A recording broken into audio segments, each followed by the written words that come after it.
Hey everyone, guess what? We do not have ugly swag.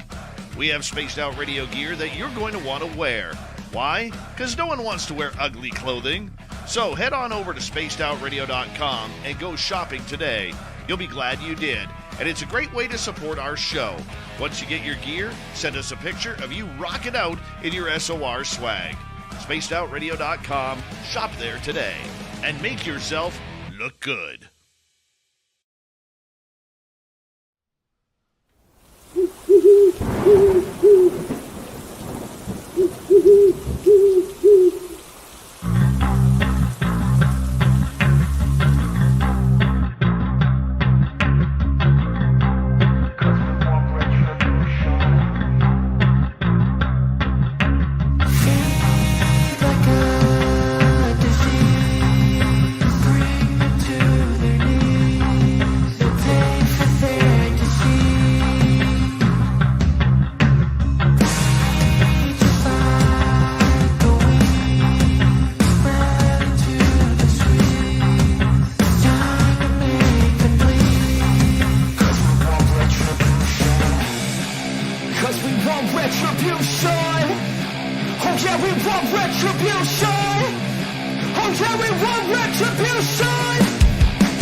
Welcome, everyone, to Spaced Out Radio, the After Hours radio show with me, your host, Mr. Rob G. It's going to be a fantastic show tonight. We have Julia Sims joining us. She's a cryptid researcher and enthusiast out of Sarasota, Florida.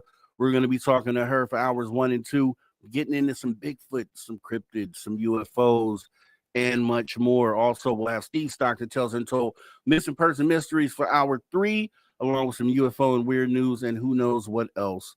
Let's go ahead and jump out into the chat land and see who has come on in here first. So, normally it's courtesy Race Fan, but Race Fan did not reach out because he probably didn't know what we were doing, and I understand that, Race Fan. So, we have Kitty Catty Whack coming in with the gold tonight. We have Lars Jansen as well with the silver, to Mothman with the bronze. And then Kitty Catty Whack says, hope you all had a good weekend, Robert, celebrating my birthday this weekend. Well, happy birthday, Kitty Catty Whack. Celebrating my birthday this weekend. Today is my birthday. Wow, okay, well, happy birthday for sure. Definitely missed SOR this weekend, but y'all need some time off. Hung out with Dirty Phil. Yeah. It's a balancing act. Normally, last year, we took time off around this time of year. I think it probably should be a yearly thing. At the very least, we should be doing that, but yeah, I totally appreciate that, and happy birthday as well. Let's get out and see who else is out there in the crowd. We have David Norenberg in the building. Say, hey, how's everyone doing? Hey, Dave, thanks for coming in. We got JSCO77 jumping in the chat tonight. Thanks for showing up to the show. We also have Roger Murray, August 3rd, 1997. CIA released all files on UFOs for the last 50 years. Wow. Why won't they release the files now, right? Appreciate you dropping knowledge on this, Roger Murray, as always. I know I'm not going to get to everybody before we start the show, but I will get to you for surely by the end of the first break. Let me also welcome in Mel WD40 because he gets us lubed up and ready for the show, and we can't start the show without him. We got Matt Carter out there in the building. Thanks for coming on in. Lavera Lucchini. Hey, Lavera, thanks for showing up here tonight. We have, hopefully I didn't skip anyone. I kind of did, but let me see. We have the Jaquetta. Hi, the Jaquetta. Thanks for coming on in. Also, Matt Goodka. Thanks for coming on in here tonight. And Kitty Catty Whack getting started off with the super sticker, super chat. Appreciate the awesome support of Spaced Out Radio. And for anyone out there, you can definitely donate by super chat. It shows that you love and support Spaced Out Radio, and we do appreciate that acknowledgement. Let me get the podcast side started right now. Welcome to Spaced Out Radio, the After Hours radio show with me, your host, Mr. Rob G.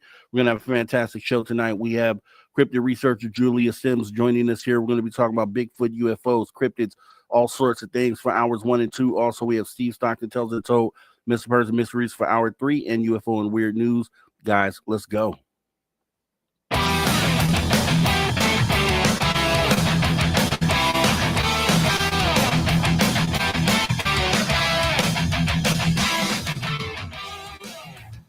Greetings, space travelers. Welcome home. You just tuned your dial to Spaced Out Radio, the only place where you can own the night.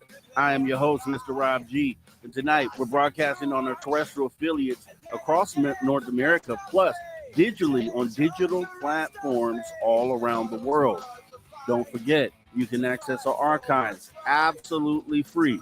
YouTube.com/@SpacedOutRadio.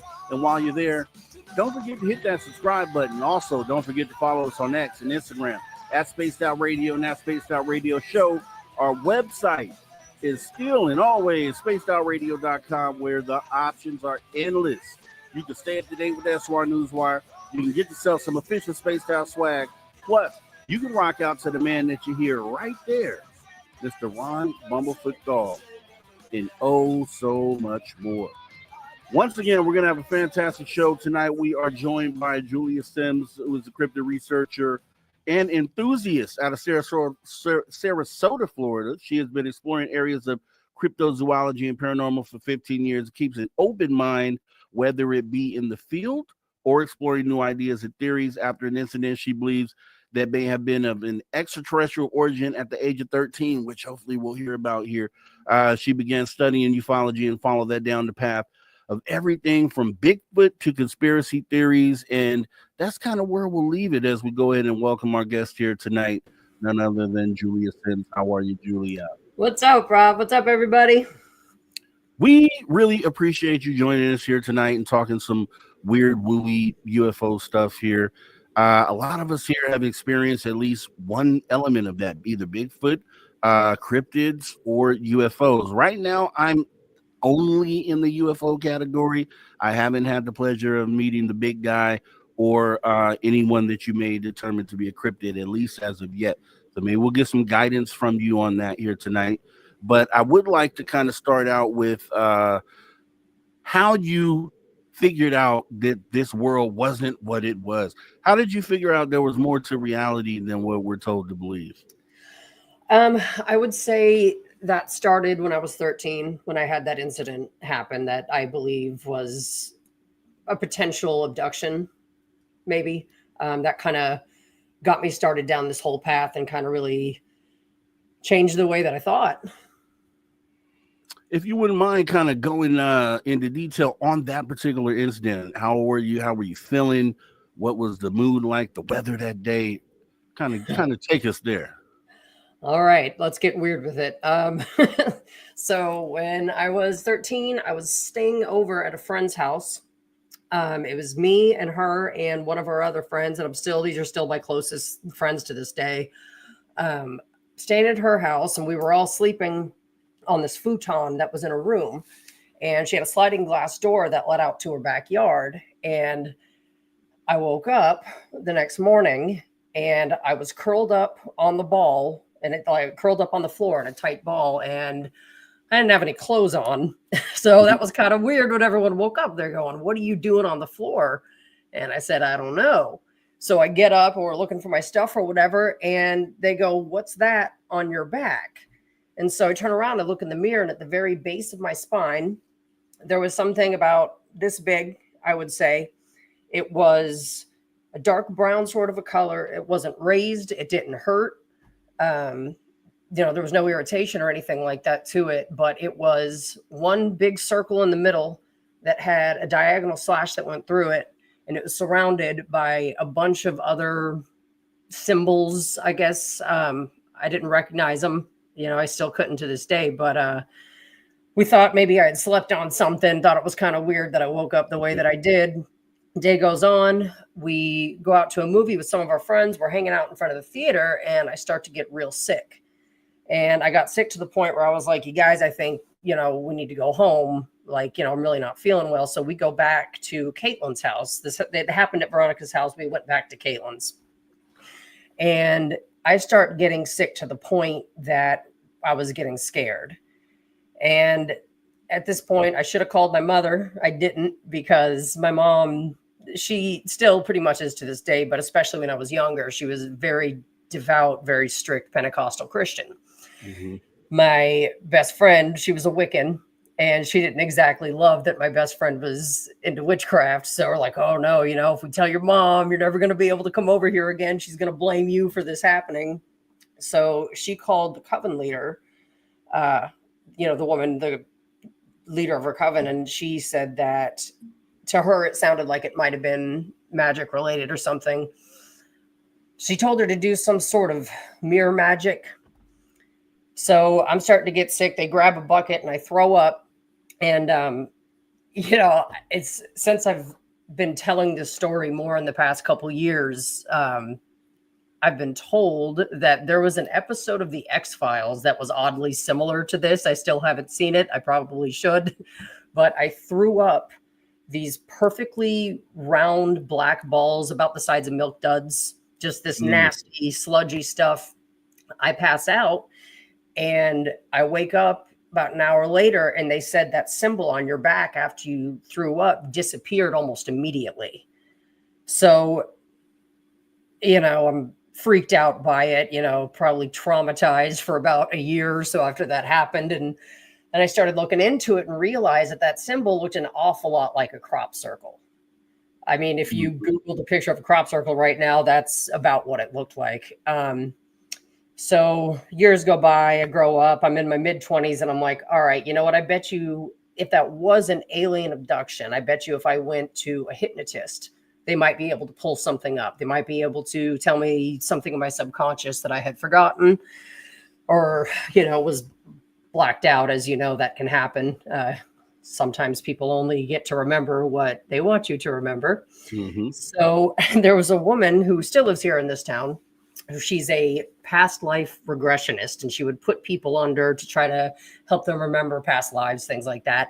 I didn't want to go to a traditional hypnotist at this point for fear of being thrown into a loony bin. Right.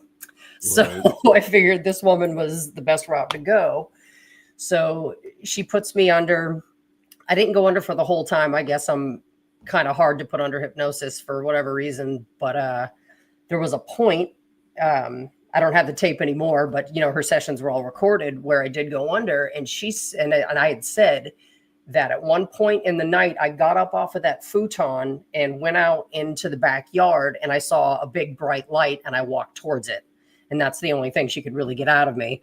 So if it was an alien abduction, I think maybe there was something that had lured me out into the yard to get me to walk out of the house. So that's kind of how that started. And I guess it's all been out there since then. Yeah. When you talk about that, very interesting. The icon or the image, whatever that was on your back, would love to know. And you kind of describing it or comparing it to a crop circle is very interesting too. I've never heard anyone do that, even though there are people that come up with these marks that have different meanings. But if you know, do you know anything about, I think it's called the Fibonacci sequence, which what a lot of these crop circles represent. And it would be interesting to know if that was represented there as well, because obviously that would tie it in for surely to crop circles or whatever this message is behind crop circles. What do you think the purpose is for, I'll actually leave my comment for later, but what do you think the actual meaning is behind them leaving images like that? You know, I've heard, especially just recently, a couple of people have said to me, you know, maybe that was a leftover mark from maybe a medical device or something. I've also, it's been brought up to me that, you know, it's almost like getting an ear tag on cattle or something, you know, just to keep track of where you are, or if it was something medical, you know, that could have been anything. And the reason that I think that it might have been something like maybe a part of some sort of procedure is there was one time I went into an internet forum, and there was a woman who lived one town over from me who was quite a bit older than I was, but it happened around the same time as it happened to me. And she was an adult. She actually went to a doctor when this happened. And I guess the doctor had told her that to him, it looked similar to a radiation burn. I don't remember if she said anything about it hurting or not, because mine didn't. But I tried to contact that woman, and it said that her email address was no longer existed. So I never got to talk to her about it.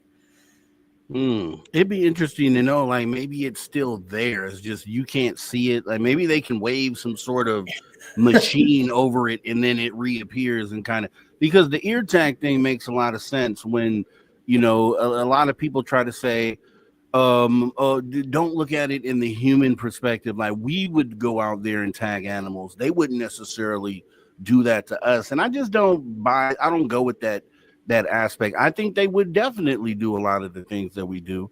And it would make sense to, if you're trying to keep track of one individual out of 8 billion, you're going to need to do something like tag it in order to make sure you're dealing with the same individual. Exactly. And believe you me, buddy, I check occasionally.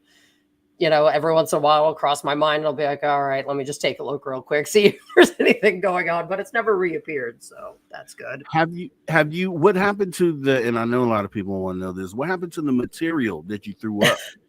You know, I was just asked that on the last podcast that I did is, you know, like I said, I was going in and out of consciousness at this point. And I'm assuming that my friends flushed it down the toilet or threw it outside or something. You got to keep in mind, we were 13-year-old children at this time. And this was a pretty traumatizing situation. So I'm assuming I should probably ask her. I wonder if she even remembers anymore, but that was a long time ago.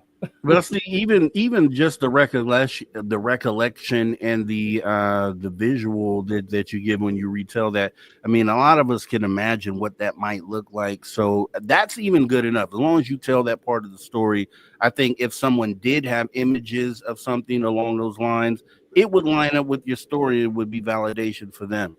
So it's still important either way it goes. But you know, what did you get into? So 13 years old, you have this experience. Did anything happen after that? Or was it just dead silent for years? Or kind of what happened after that? Yeah. If I have had any other contact, I was either not aware of it. Maybe it happened and I just wasn't paying attention. I don't know. I mean, but definitely nothing on that level has happened since. But, you know, I've heard all kinds of different theories from people and people that have had similar stories. I do know that in my town years ago, that there was a alien-based cult that disbanded. And when I was looking for literature and stuff on this, I was told, you know, go to South Sarasota, go to all those used bookstores, because when that cult dissipated, they gave all of those books to all those bookstores. And I went there and I found some really interesting things, but I don't know if anybody out there knows anything about this or has had anything similar happen. I would really appreciate, you know, hearing about it. I would love to hear about those books that you found, because I'm setting myself up to do a show on those the alien cults, period.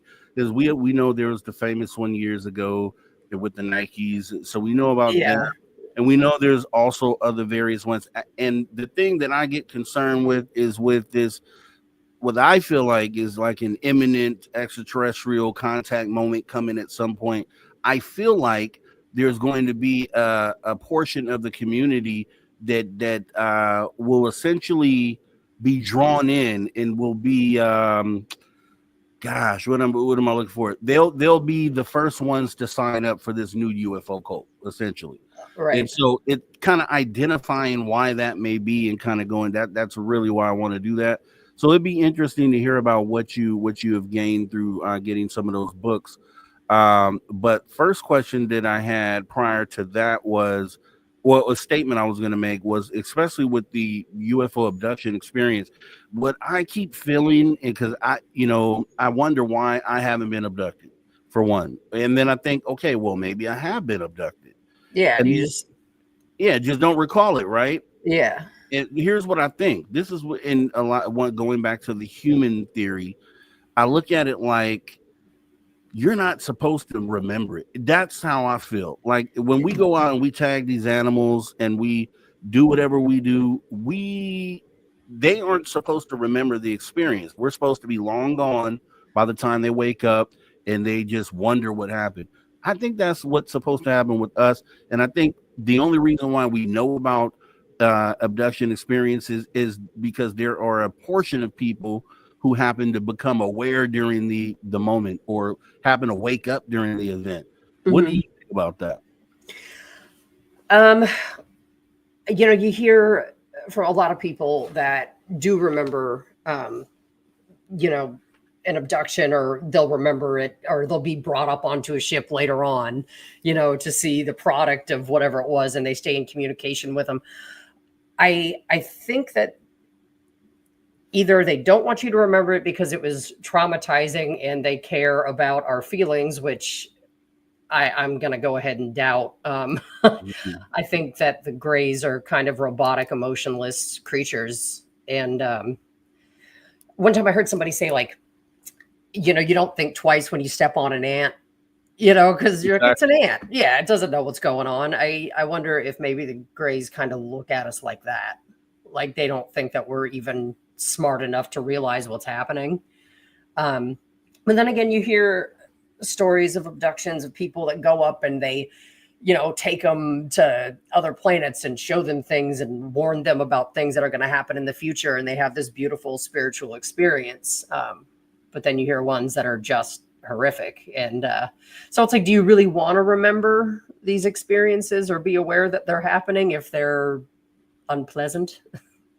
Yeah. And especially if the whole goal is to, just imagine if no one ever remembered an abduction situation, then it would be as if it never existed, as if it never took place.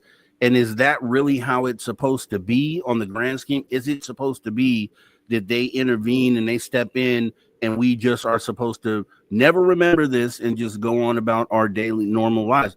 It would seem if we were being examined by them in some way, that's how they would prefer it. Because I guess if we do become aware of what it is they're doing, then I would assume that would throw some sort of wrench into the experimentation. Common sense says that. But it would be interesting to hear from you, since you have what people could consider to be an abduction experience. What do you think the purpose is? Why do you think they do it, if just based on your own experience? I don't know. I kind of think that maybe, I'm sure you're well versed in the hybridization agenda. If it was something like that, I was right around the age where I would have just started to begin to produce eggs. Just right around the time that I would have started to be fertile. And you hear that a lot, especially with female abductions. It's right around that age and right around that time is when it happens. So I kind of lean towards that, I guess, a little more, that it had something to do with fertility. Yeah, I mean, that makes total sense. And then with you saying that, I would probably now go back and I'll probably start paying attention to that more often, more abductees I speak to see if that's a thing, because that would make sense that they would be plucking individuals when they're fertile or their most fertile state. Yeah, that makes sense. Okay, so as far as hybridization goes, because I've been on the fence with that. I mean, I can understand some situations why they would want to do that, but then it just another part of me just says, okay, it doesn't make sense at all. Like, why would you think they'd want to hybridize with human beings? What from your state? I mean, again, you know that there's theories and thoughts on that all across the board. I think it has to do with introducing, I get spirituality back into them. You know, if they're these robotic, unfeeling creatures, I think maybe they bred it out of themselves at one point, perhaps, and they're trying to get that part of themselves back. You know, humans, we feel a lot. You know, there's a whole other side. We have these souls, these things inside of us, and I think they want that back, or maybe they never had it to begin with, or they can't survive in this atmosphere and they want to interbreed with us so that they can live on this planet, which is a terrifying thought, I suppose. Well, yeah, because think about this. So they have, and even you said earlier, there's a part of you that feels like they may not have the best intent as far as them coming here and interacting with us. So when I look at that, and because I do so much thinking on this, I'm just like, it eats my mind up. But I'm like, okay, well, why would they want to hybridize and interact with us in that way when there's no proof that they even want to come here to help us at all? Like, what is their end goal? I haven't found an answer that makes sense when it comes to marrying the idea of why they'd want to hybridize with the fact that, you know, there's definitely been some that have come here and shown like malevolent intent. How do those two things marry each other? Well, especially the Greys. I very rarely have I come across stories with people where they had positive, fluffy, good feelings about that race of extraterrestrials, them in particular. You know, but then when people tell stories about the Pleiadians, the Nordic ones, it's usually this very positive sounding story. But anything reptilian, anything gray is typically not a very nice story. So if it is the Greys trying to hybridize with us, it's not good. I don't think they care too much for us, or they think we're just not smart enough to, they could wipe us out. They don't care. They just want our planet, our resources, or the ability to be spiritual.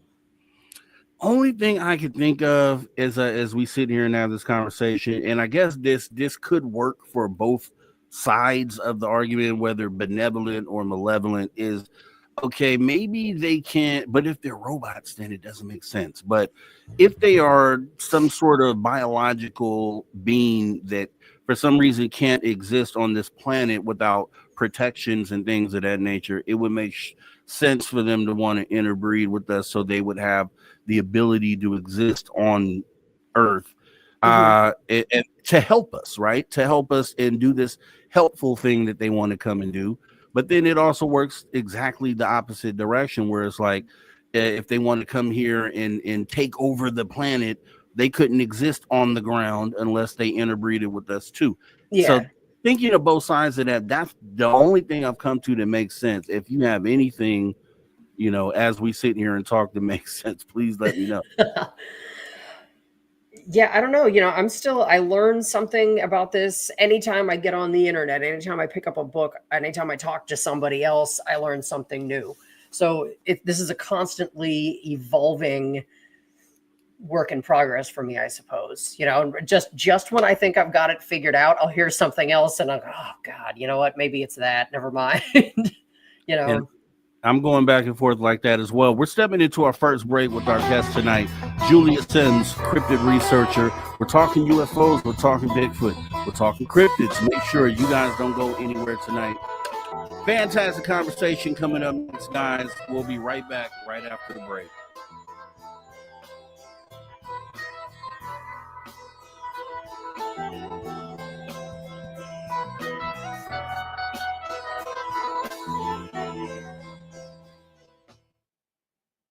All right, and we are clear. And C-Tech, thanks for the support of Space Out Radio. Big ups to forever my brother, Mr. Rob G. And hello to my fellow Floridian, Julia. Cheers.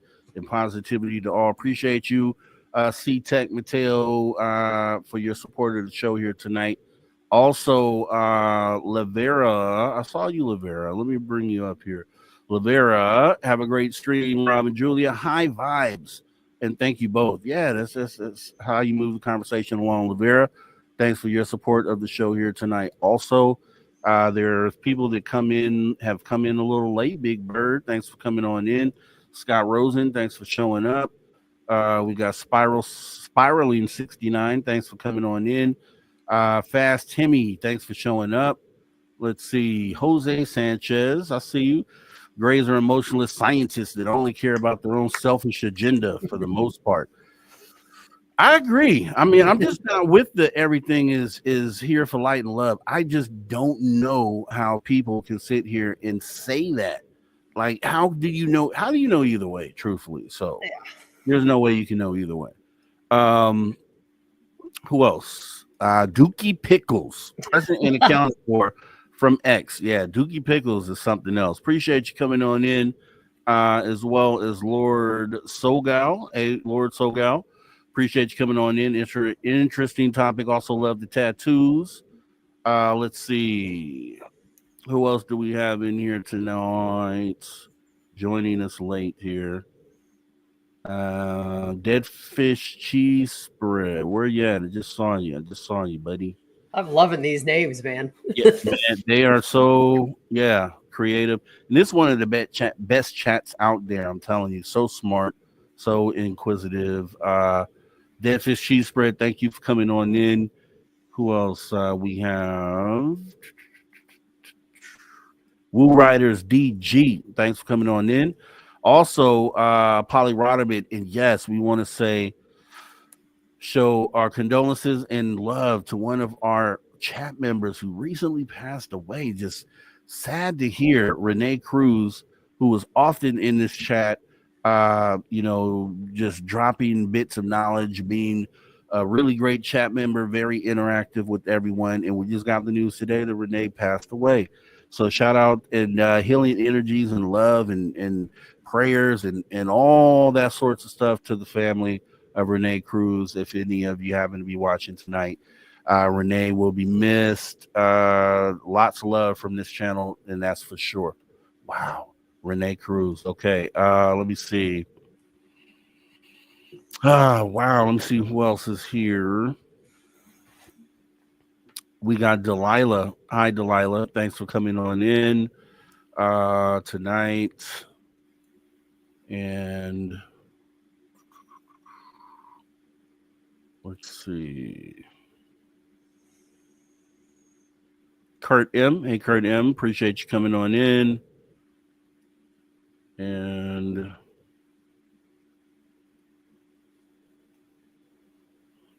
all right, Undead Jed. Thanks for coming on in. Appreciate you. Let's see.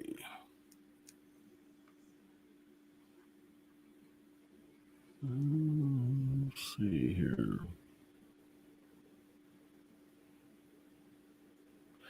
Jerry Carter saying, is that Danielle from American Pickers? Appreciate you coming on in. Let's see here. Cosmic Joe Chronicles. Cosmic Joe Chronicles. Am I not allowed to remember what happened to me? Yeah, I don't know. It's weird, right? What do you say? I say probably not. I think that they are in complete control and they will do whatever they want. So if they don't want you to remember, you're not going to. It's what it seems like. Phoenix Coat Hanger, thanks for coming on in. Appreciate you. And I think we might be. Oh, Jeff Garvey. Hey, Jeff Garvey. Appreciate you showing on up. I think we got everybody though. Let me see. Night Drive. I watch Baywatch. Appreciate you coming on in.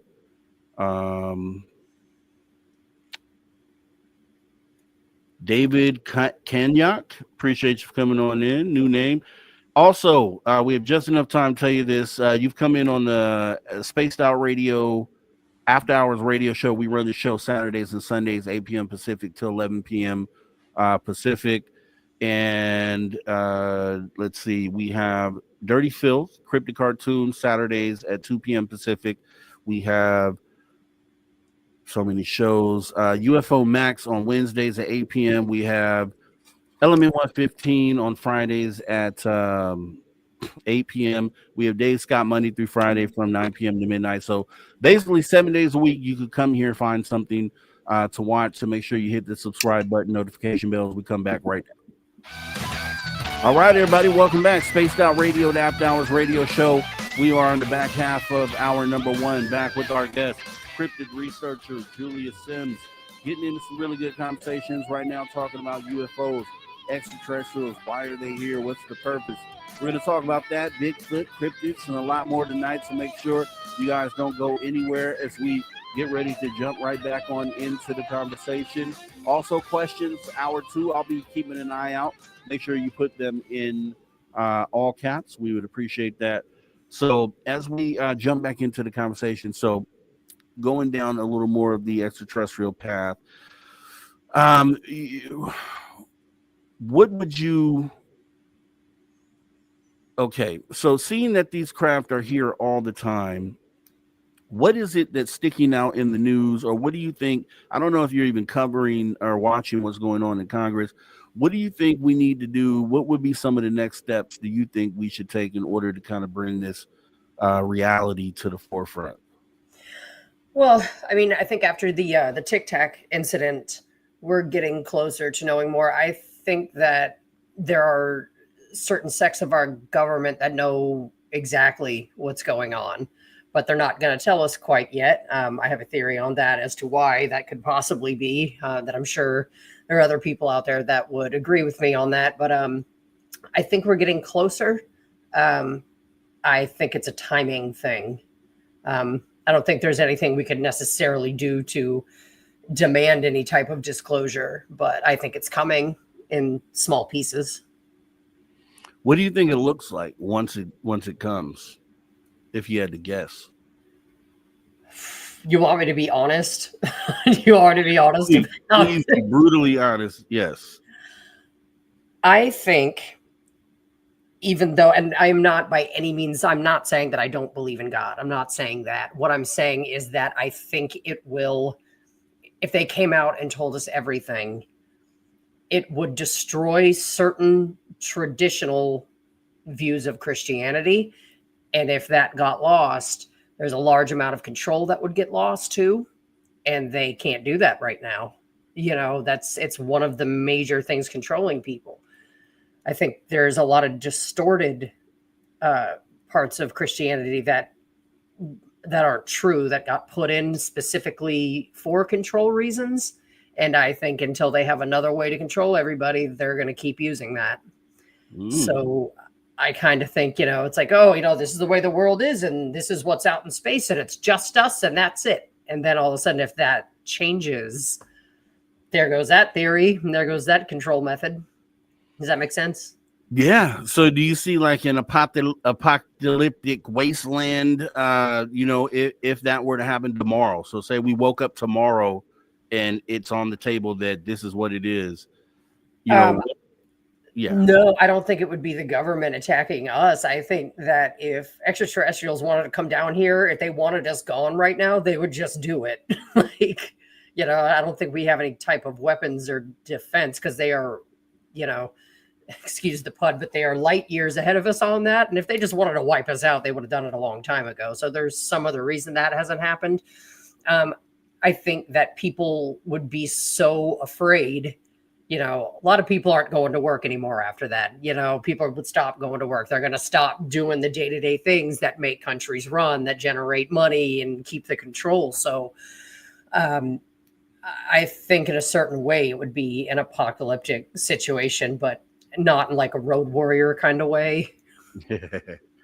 I kind of see it both ways. I see it exactly what you're saying, but for some reason I keep seeing like Mad Max sort of the future for us. But And that's only because we do so I think you're absolutely right. I think disclosure hits, whether it's the government telling us or whether it's UFOs just showing up in mass, that it is definitely going to challenge the religions. And just like you said, there are some things built into religion that keep human beings on the up and up and keep us doing, looking out for good versus evil. And if those things go away, go ahead. It's keeping people from committing, hellacious crimes on a daily basis, because it's like, oh, remember, Bible says don't do that, Yes. And then with that, and you couple in the fact that because when we talk about power, religion has power over a group of individuals. So does the government, unfortunately. It's weird. There are people that follow the government like it's a religion, and they only answer to what the government says. It has to come through them in order for it to be official. What's your opinion on that? Yeah, I mean, you and I think a lot of people out there listening right now would agree that that's very much true. But then, you got people like us that question that daily. I think it's not all bad. I think a lot of that stuff is in place for safety, but a lot of it is control also. But, when you leave your house and you're look around at the people, at the general public. Do you want those people doing whatever they want? Because I don't. It's a dilemma. And it is the dichotomy is it's what we don't want that, because you look around, you're like, man, if we didn't have the rule of law, that would be a very questionable person right there. But here's the thing, is like, and this is why some people are like, we need to slow this process down as much as possible. But like for me, I feel like we need to speed it up, because the thing is that I think at some point we're gonna have to go through it. We're gonna have to come to the realization, first of all, we're going to have to deal with it on whatever level within humanity, and deal with the ones who can't take it, the ontological shock. We're going to have to keep through that process to the other side. Let's get this moving, man. Let's just do it and get it over with. Because here's the thing. Our grandchildren, this is why I do this, right? I do this because we have kids, we have grandkids, they will have children, and so on and so forth down the line. And it's like, I think we're well equipped right now to kind of at least be the founders of that movement. Not necessarily founders, but we have more of a mindset of how we could probably get through this and what it might look like, instead of just laying this on the doorstep of our great grandchildren like 150 years down the line. Now they have to deal with it. It hasn't really been in the news like this. They aren't really talking about it in that way, so they don't really know how to approach it as well as maybe we're equipped to do it right now. So I'm just like, let's just do it, man. Let's go through this 10-year period of, I don't know what, maybe Mad Max, maybe not Mad Max. At least the clothes would get a lot cooler, Exactly. But the thing is, the governments, these power structures, they have to go away. Like we have to restructure that. And technically it doesn't have anything directly to do with UFO disclosure, but it's still the same goal has to take place, where something has to happen that allows us to restructure the power distribution around the world. I know it, and I agree with you on that. I think that the general morality of people has to change before that could happen, because I don't know if everyone has the ability to police themselves. I meet people on a daily basis that I don't know how they're getting through. I'm a bartender, and I meet people every day that I'm like, oh, how are you getting through life without help, and not everyone is inherently good either. I'm just being honest. So if there wasn't somebody to kind of keep an eye on people like that, we'd all be in a lot more trouble. It's true, but I think we've let ourselves because whoever before us built this society that we were born into. It's like it makes it that problem you speak about. It makes it worse and worse, because there was a time before this societal bubble was built that we still had to deal with people like that. and there was a system for dealing with people like that. Well, regardless of what it is, it may not be the best way, but societies have dealt with individuals that were not probably the best part of society in different ways in our history. You can go back and look. But the thing is that, it's like a greater of two evils, right? It's like, do we allow the governments to continue to kind of destroy the human species? Let me put it to you like this. This is one thing that I thought about, and I said this to some of my viewers on my channel, and they were just blown away because you don't think about this. In this current society that we live in, we're in the United States of America currently, where it's supposed to be the best place to be, the freest place ever, the best chance for you to succeed and live out your dreams and just be free as an individual. And I think when you really look at it, if you were to do the math on, and I just did some basic math on this, just say $50,000 a year was going to be a good salary. It's okay, right? It's all right. If you at 18 years old sat down and someone came to you and said, okay, here, I'm going to give you a check. I'm going to cut you one check, and you just have to work for me for every single day of your life. And I'll give you weekends off, but you have to commit to me until you're 65 years old. And then we'll talk about something then. Do you know that only equates to be like $2 million, a little over $2 million. So if somebody came to you at 18 years old and wrote you a check for $2 million and said, take this check, but in exchange, you work for me for the rest of your life.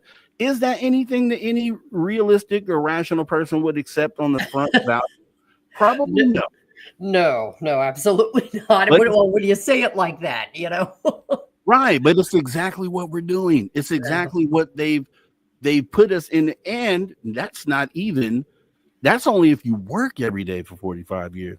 Right. Some people aren't blessed enough to have a job all that time. So it's really a lot less. Then when you throw taxes and things like that in there, it's really a lot less than that.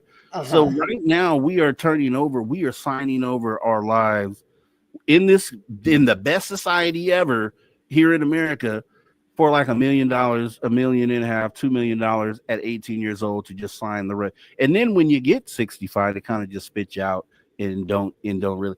So do you see how this system has, and that's why I won't go fully down that path, but I wanted to put that out there because when you look at it like that, it sounds ridiculous that's what we're doing.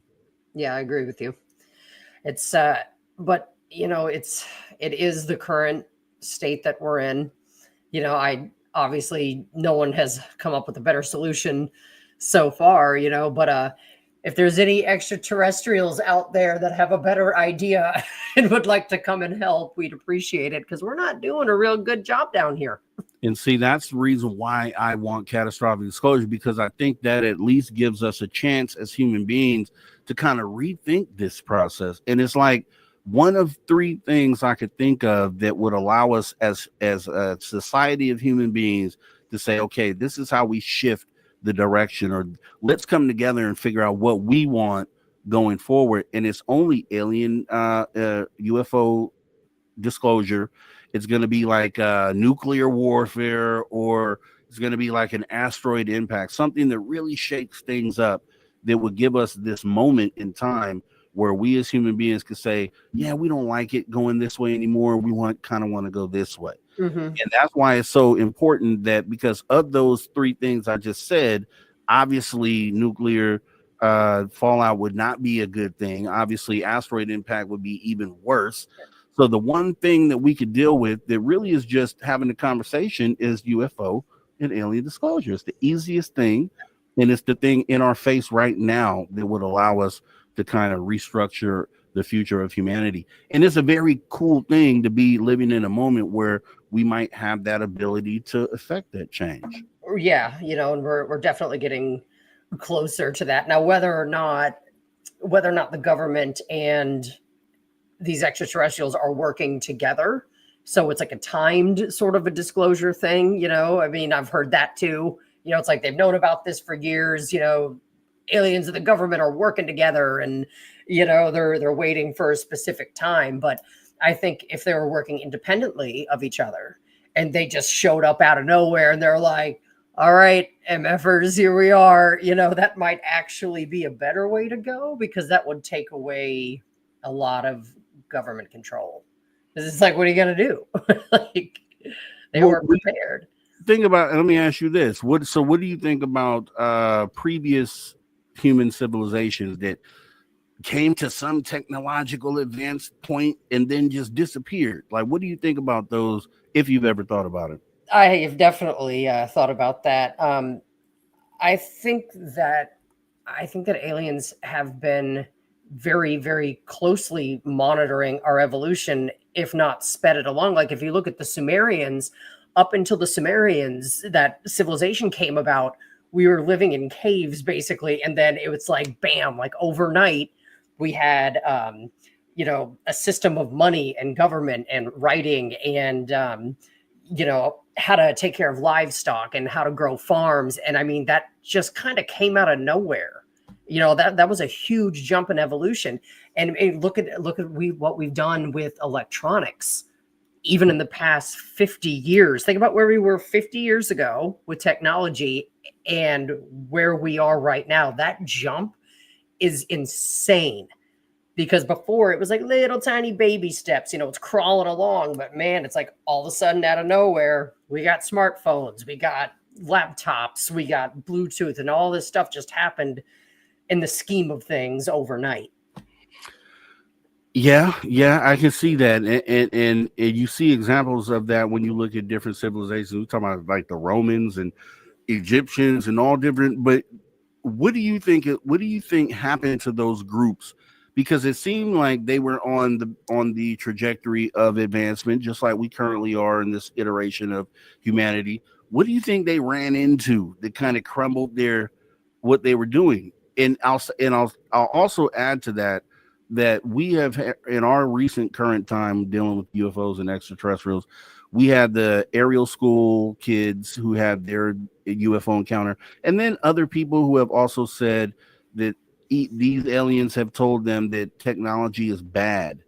And that's one thing I've always hung my hat on, because I'm like, okay, technology is bad. What could that mean? And when I think about that, I'm like, okay, is it because technology takes us more away from the natural path of development, because when you think about what's in tune with Earth, everything else that lives here is in tune with Earth. They're not technologically advanced. They're just in sync with whatever the natural state is. And the further we get away from that as human beings, is that actually a bad thing? Well, we're not spiritually advancing as quick as the technology. Anything can be dangerous if you put it in the hands of a wrong person. If you hand a pair of scissors to a 30-year-old, okay, these are scissors. I am smart enough to know how to use this without hurting myself or others.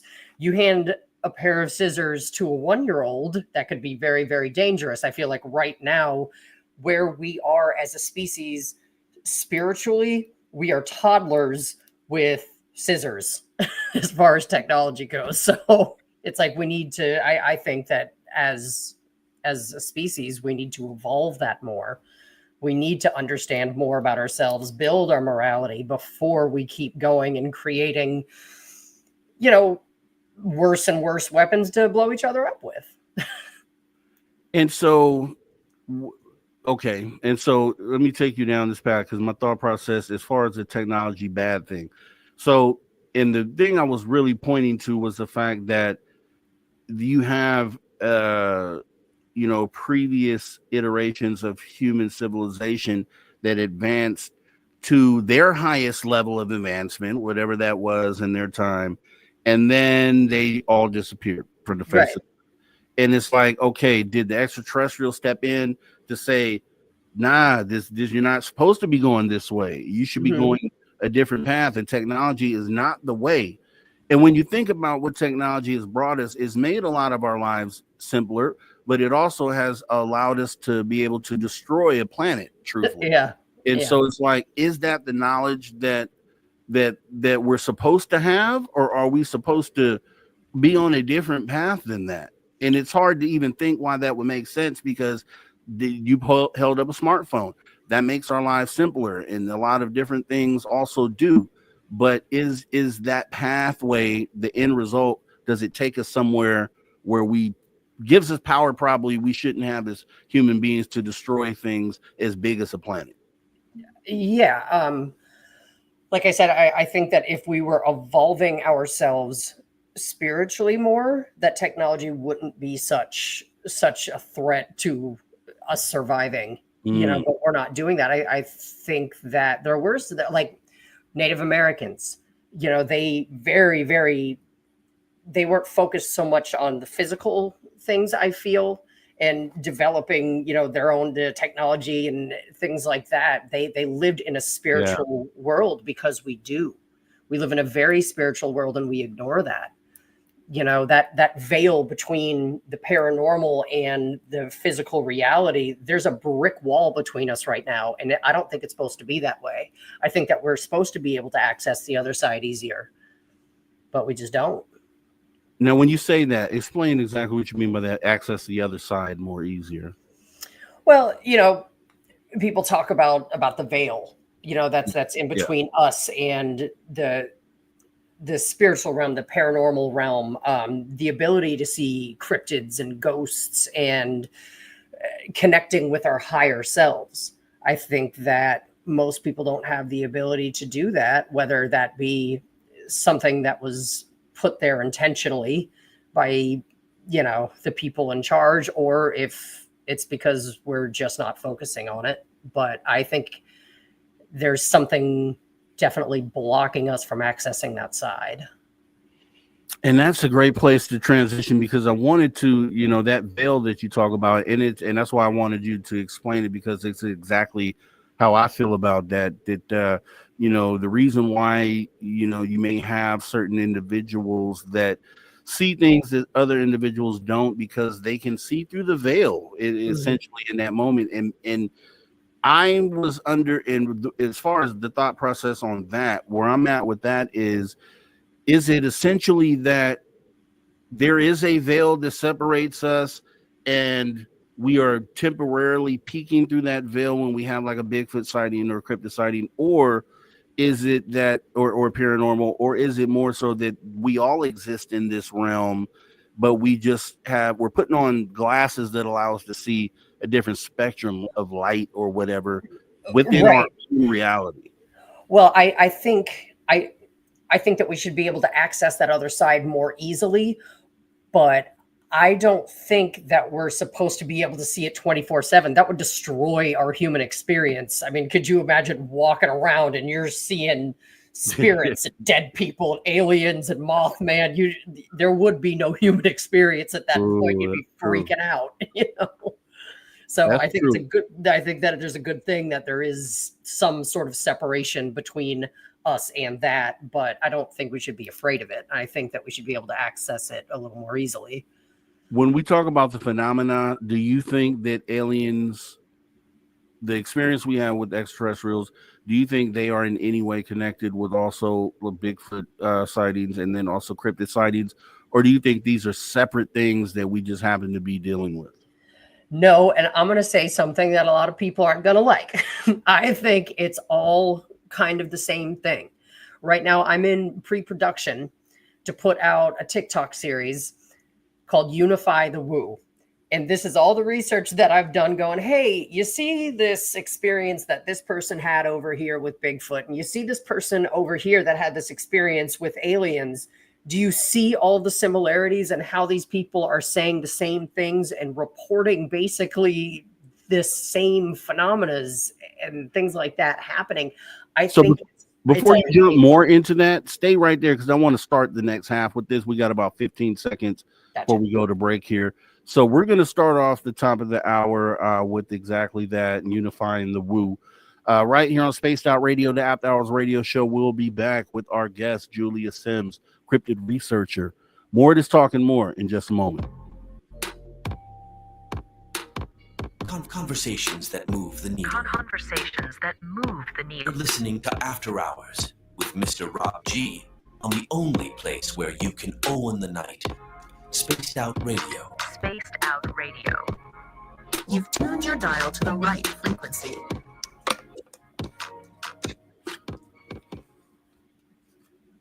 All right, we are clear, and we're off camera for 5 minutes. See you back here in a moment. All right.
right, everybody. Welcome back. Spaced Out Radio, the After Hours radio show, after hour number 2.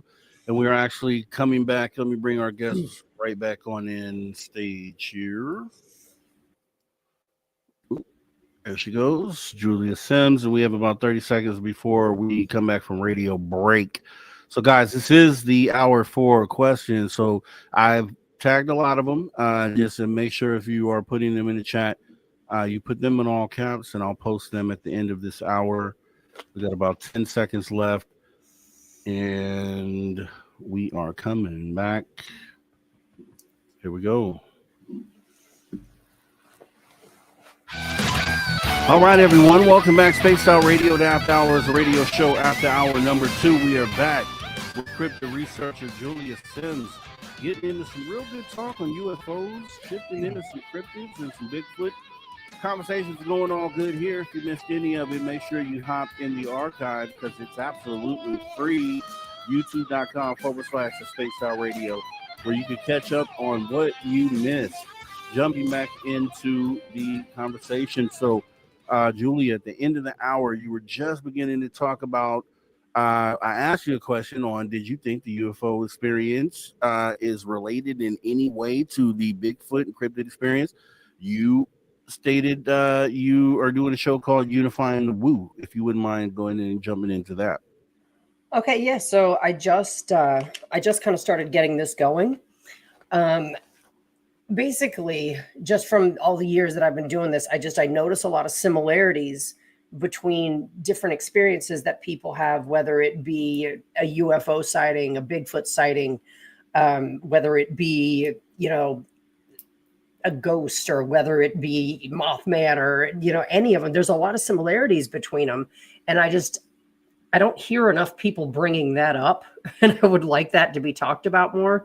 So I'm in the middle of putting together like a Tik Tok series that's going to unify the woo and bring all this weird stuff together.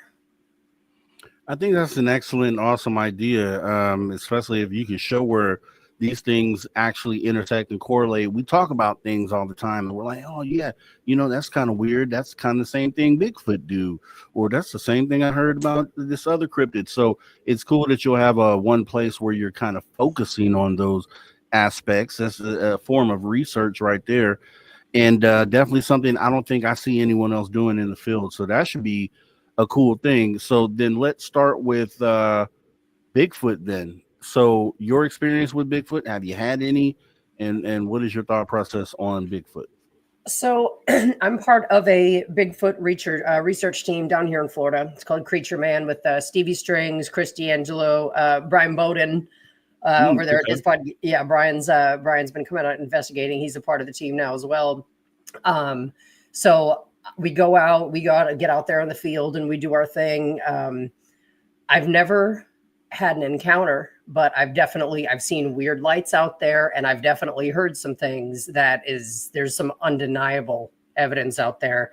I've also, starting back in January, about every 6 weeks or so, I've been flying out to wherever Mike Familants is with his YouTube show, In the Shadow of Big Red Eye. Getting out in the field with him and filming at night and looking for him, and going to the Bigfoot festivals and talking with other researchers and gathering as much information as I can.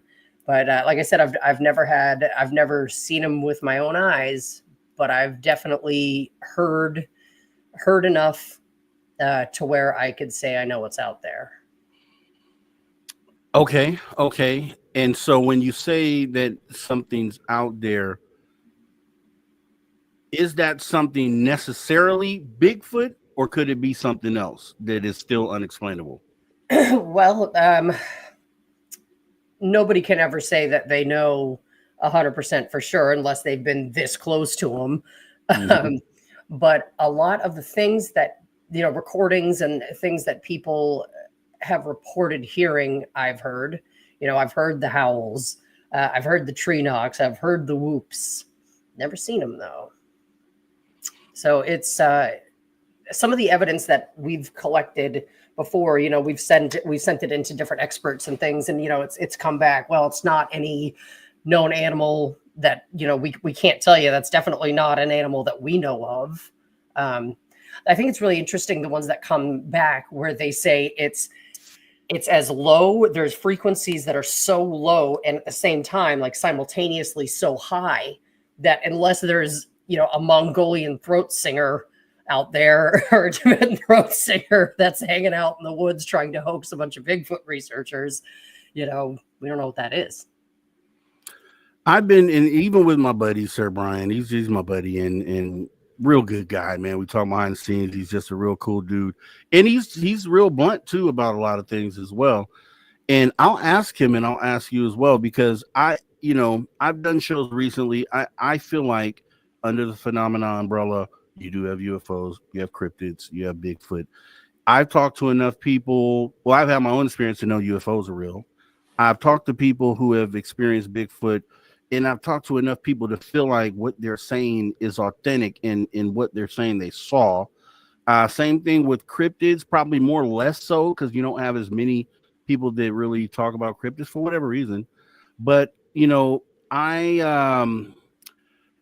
been a little critical of the Bigfoot community only because it seems like, you know, I want them to get the research, the standard of research and standard of evidence more so to the levels of the other things that, so we have paranormal, for instance, where we have videos of things being kicked off of or shelves and doors slamming shut and things that just say, dude, that's authentic what you're seeing. Same thing with UFOs. This weird thing in the sky is shifting and shape shifting, doing these things.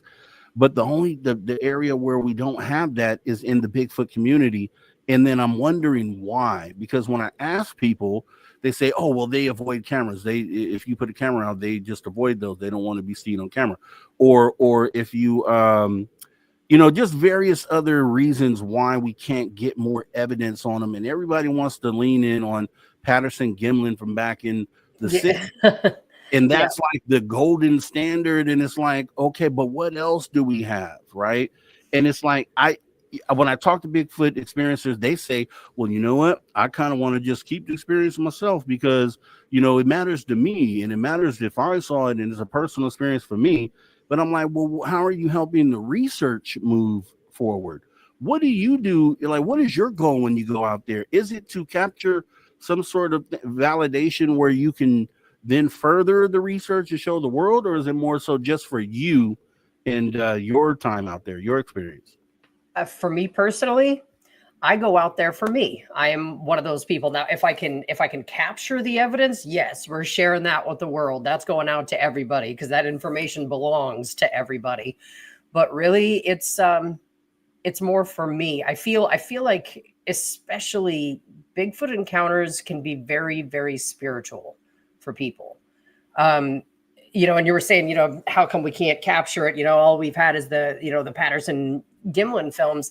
I've got a whole episode again that I'm going to put out on this just on electronic interference.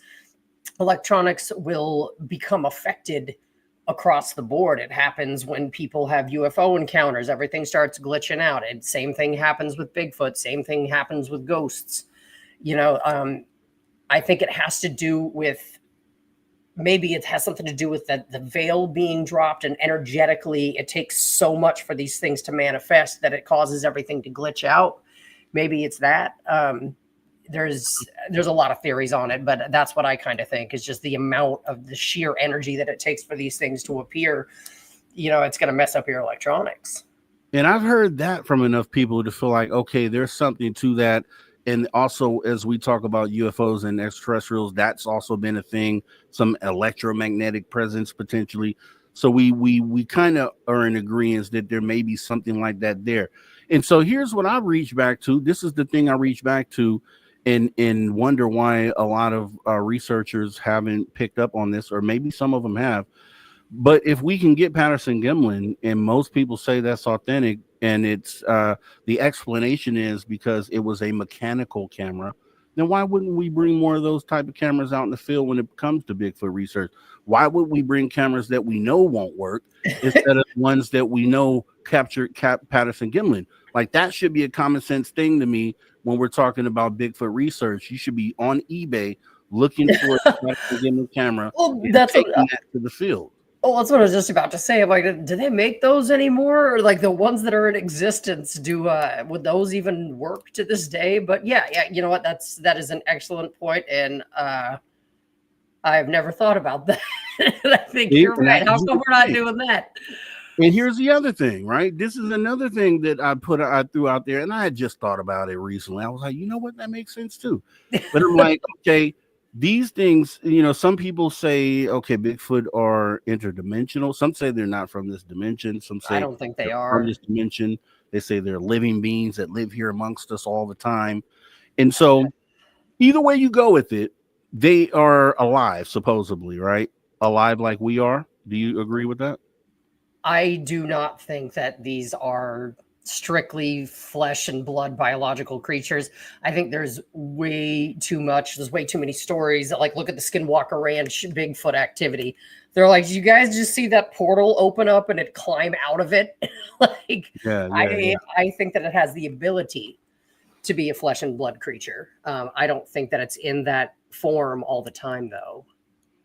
Okay, there's a portion of the community that will say, I've heard things, and I've talked to so many Bigfoot people that I've heard from, you don't want to mess with these things. If you come across one, you don't need to be around it. You need to go the other way for your safety. And then I've heard they come to my house every day. They come to my house every day. They play with the kids, and it's just a friendly thing. And what can both sides make sense? I mean, I don't. Yes, I absolutely do. I think that, especially when it comes to Bigfoot, that they're individual beings just like human beings are. You've got ones that are complete a-holes, and then you have some that are super chill and really cool. It's they're in a bad mood, they're in a good mood. They were like humans. They were raised a different way in a different environment, so they behave differently than another one over here. The people that say that they come to the house every day, I love that kind of stuff. I absolutely love when that happens, because people are like, at first, when this first started happening, they were aggressive and I was scared of them, but I let them know, I'm not here to put you on blast. Basically, I'm not trying to get your picture and have you be harassed and people come out here and try to hunt you. They learn to coexist with each other, and I think that's a beautiful thing. Okay. And I'm jealous. Have those people, like, just like you said, I'm not trying to put you on blast and have you out there like that. Have they, in confidentiality, have they shown you their own proof of it? Like, okay, well, here's an image. Don't tell anybody else about it, but here's an image I've taken of them while they were here. Do you get any of that? Or is it, because I find that usually the ones that have those encounters are like, I'm not telling anyone about it, or I wouldn't have think of taking a picture of them. Well, I think a lot of the people that don't tell anybody about it, it's for fear of being criticized and, locked into a loony bin somewhere. I think people are still afraid of that. But I got to tell you, at this point, I say people are kind of on board and a lot more open-minded than they used to be.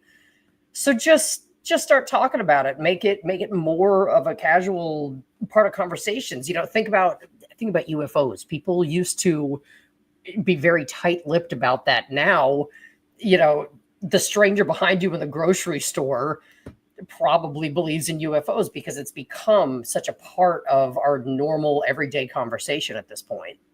I think eventually it'll become like that with Bigfoot too, because whenever disclosure happens, then it's all out there on the table. You're not going to be criticized. See, I want it to come to that point. I want it to be where the Bigfoot research is at the same level as UFO research. And even if it's behind it currently, and it's about figuring out a way to kind of move the conversation forward. Mm-hmm. And I just feel like the conversation has been stuck back at Patterson-Gimlin for the last 60 years. There hasn't been any other moments in time where someone has now advanced it. If you go to Dr. Melba Ketchum, there's different theories about what that was, or if that was actually what was it was purported to be. But if we put that aside, because we don't have any for sure knowledge about that, there isn't anything else. And I'm just like, okay, I know researchers are out there all the time attempting to further research, Well, there is though. There's just not major developments in it. I mean, a large portion of the researchers that I know have found the footprints, have either seen them with their own eyes, or they've heard the whoops, they've heard the roars. Like how many Bigfoot podcasts are out there? There's so many of them because so many people have these experiences all the time. So what would you think? What is going to be the thing that moves it forward, though? Because see, that might be a thing within the Bigfoot community, and that's another thing from Bigfoot researchers that I've talked to. What they say is that other Bigfoot researchers don't share their evidence. It's a community where everyone wants to keep their evidence separate. They don't want to ever come together and kind of share this stuff. So that's the only way it moves forward, is when researchers put their evidence on the table, they share it with each other. So that's kind of how it goes. And it's, from what I hear from researchers in the Bigfoot community, is just not like that. They don't share. And so if someone has this great evidence, they're sharing it only with their little group, and they're not sharing it with the entire community, and then therefore also the world. So how do we get to a point to where that changes? That's kind of where I'm at with it. Well, I think that hoaxing is such a problem. Like, people think that they're funny. It's like, that's why a lot of times, Bigfoot researchers will tend to go to the same place over and over a lot, but we ain't telling anybody where that place is, because people go, oh, it'll be funny. I'll put on a monkey suit and go run around in the woods. Won't this be funny? Which is great, except for that's a real good way to get hurt. Where a lot of Bigfoot researchers aren't going out there with no weapons or anything. You know what I'm saying? So I think hoaxing is a problem. That's why a lot of researchers are so tight-lipped about it. A lot of times evidence being stolen. I don't know if it's okay to say who, so I won't use any names, but let's just say, for instance, do what? I said Todd Standing, but go ahead. So there was a researcher, this just happened recently at one of the festivals, who was selling like second generation casts of molds that he had taken, by hand, ones that he had found and sold, one each of them. Somebody was running around that festival. They made a bunch of copies of this man's cast and was out there selling them hush hush, So I think that's a part of it too. Is just, you can't trust everybody with all the information all the time. And I think that probably happens in the UFO community as well. Yes. And that takes me to the next part of this, actually, perfectly, because one of the things that I talk about as well is within all the communities is self-policing. And so being able to kind of extricate from within your own community the ones that might be perpetrating these hoaxes and these frauds, kind of pointing them out so that they don't get a chance to fool others. Because you have, and I talked about a moment ago, and I'll say his name because I did a show on him, Todd Standing, who did the whole big UFO hoax about 10 years ago. And it's like, if this guy, and what really made me upset about it was that I wasn't from the Bigfoot community, so I had no awareness of who this guy was. So I see this video that comes out maybe 3 weeks ago on YouTube being promoted through Gaia, and it's him sitting on stage with George Nuri showing these images and things that have already been debunked like 10 years earlier. But he's here today promoting them as if, hey, this is the golden data, the holy grail, and someone with authority in the field is allowing them to sit there and do that. And so I feel like that can't happen, right? If we got researchers like yourself and others out there who are really doing research and trying to bring answers to the table, how we can even platform a guy like that. And I think just more of that self-policing from within has to happen. Right. Let's start, call people out. Call them out. If you know that they are lying, if you know that they're hoaxing stuff, call them out. And platforms like this is a good way to do that. So yeah, and I do that. But here's the thing, right? Because there's a balance there. You want to call them out because it's the right thing to do. But then I think it's the people that would be exposed from being called out that don't want you to do it. And so you get some talk from in the community of it's a bad thing to do that, which is why people haven't done it, I think, up to this point.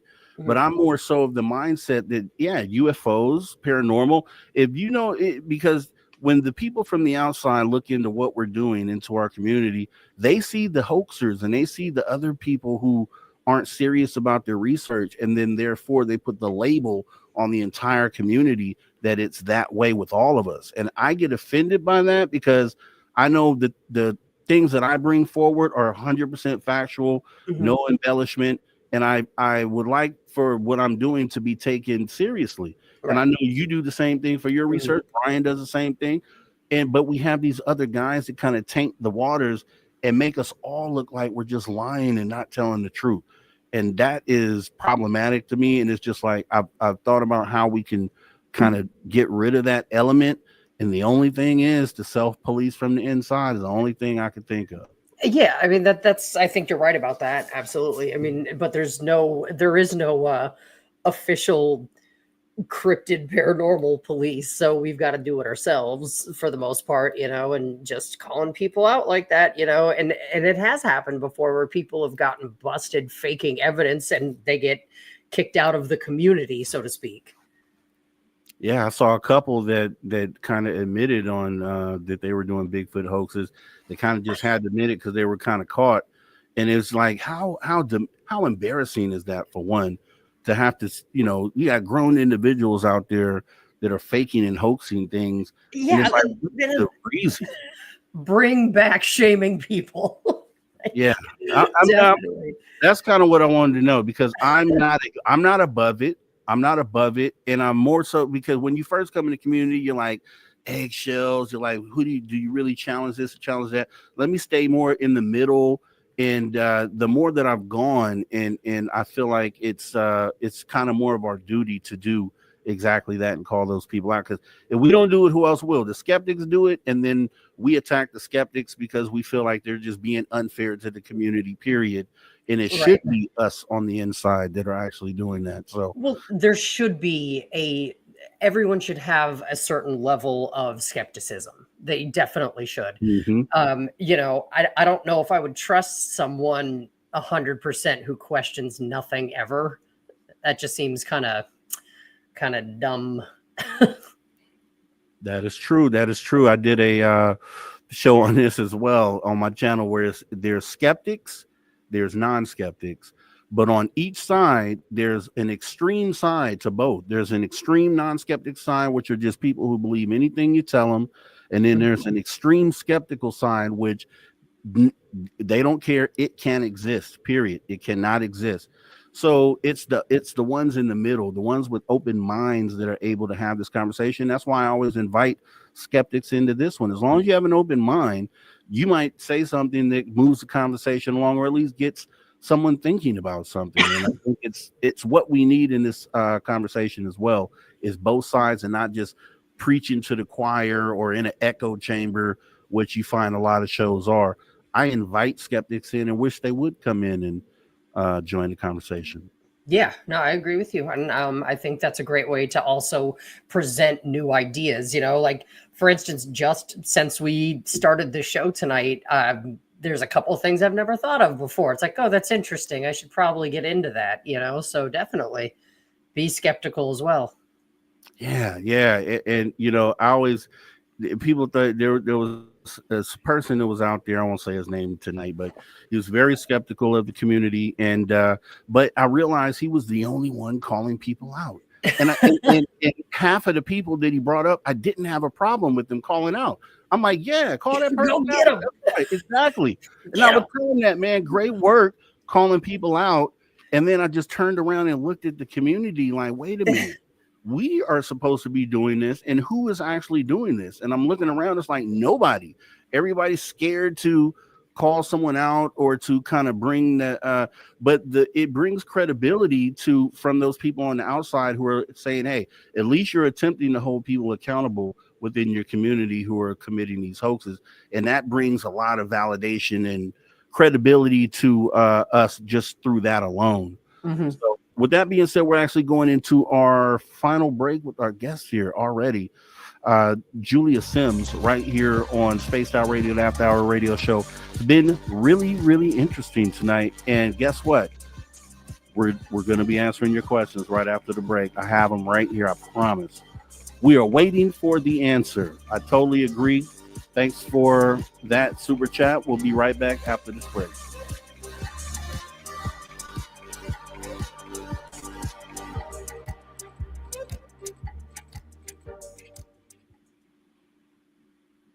All right, we are clear, and awesome stuff, Julia. Having a great time talking to you tonight. Yeah, me too. I got to get you on my list now. Now you got to be on my list. So absolutely, I'd love that. Okay, we'll set up another date. I'll send you something right after the show. And everyone else, guess what? You can connect with Julia on Facebook. It's Paranormal is posted in the chat. We do appreciate you doing that, sir. Also, I do have, let me see, filter through these questions real quick here.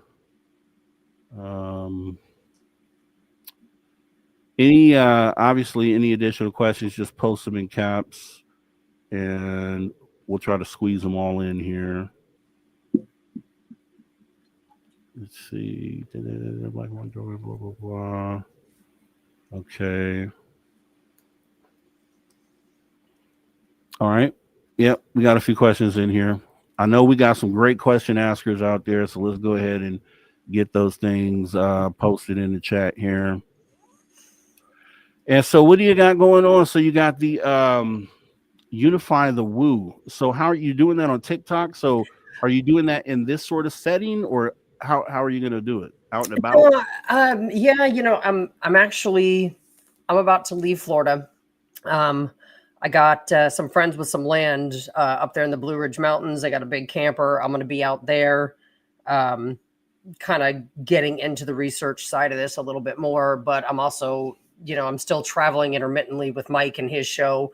So I'll be out there at various locations. So, you know, they're going to be quick. It's not going to be a 30-minute long episode or anything, you know, it'll be TikTok, Instagram, things like that. So it'll be shorter. You know, I wouldn't want each post I put out to be any longer than like 5 minutes or so. So it'll kind of be all over the place. Like I said, I'm still kind of like in the pre-production sort of planning phases of this. I'm getting all the research together. I'm talking to all kinds of people, you know, other podcasters and experiencers and researchers and just everybody, and just putting together piece by piece, seeing where it goes. That's going to be awesome. I'm a little bit familiar with TikTok. I'm kind of on there right now, but I'm just trying to figure out how to really utilize it the best way. Cause you know, we do long form stuff here. So we're not doing a lot of short form stuff. And that's where I'm trying to convert my mind into doing short form stuff, but it seems harder than it should. For a few minutes in recording should not be as hard as doing a 3-hour live stream. It shouldn't be, but for me, it feels that way. Yeah, it just seems like it. You know, honestly, I feel like Instagram, because I'm more familiar with it, I like Instagram better, but I've never really gotten to TikTok. That's for the young folks. But, but you know, you can reach a broader audience that way. And for me, it's about getting the information out there. And if that's the best way to do it, and that's what I'm going to do. Yeah, and that's why I'm focusing on that too, because I look at analytics and demographics, and I think you know, the young people are interested in the conversation, and they should be brought in, and we kind of got to go meet them at their medium, you know, in order to do it, because we can't expect them to. They'll never get over on Facebook and you know, all these old folks platforms. They won't do it. They just won't. So we have to kind of go meet them where they are and get them engaged. And maybe that's the missing piece. Because when we think about unifying humanity and getting everybody on the same page, that's a good chunk of the population is that younger demographic. So if they're not being included in it, then how can we ever think that we're going to get to that point to where we're talking to the majority, right? So that's kind of the goal here, and why I want to make that transition. So any TikTok specialists out there, or anybody that can understand what I'm saying and help out with that, please reach out. Mr. Rob G at gmail.com, after hours at spaceoutradio.com, either one, and fill me in, man. Fill me in. Let me know what I'm missing here. And what's the name of that show you mentioned? I want to make sure everybody goes to check that out. The one that I've been With Mike, yeah, it's Mike Familants show. He's got a YouTube channel. The YouTube channel is Sussex County Bigfoot, but the name of the show is In the Shadow of Big Red Eye. He's currently right now he's filming season 9, I believe. In the middle of he's been at this for like 4 years. But ever since January, I mean, I have flown out and met him and traveled everywhere from upstate New York all the way over to Alabama and everything in between so far. So sometimes we're hitting up a different state every day, just getting out in the woods, and he's doing presentations and having a good time. Awesome, guys. So you guys can go over there and keep up with Julia until she gets the Unifying the Woo going, and you'll be able to pick up with her on that as well. So make sure you guys go over and show some love, as we have about 15 seconds here coming back from radio break. I got some of your questions here. I know they'll start flowing once we start asking them, but we'll jump right into it. 5 seconds, and here we go. Okay. It's actually going to be a little longer here. Let's see.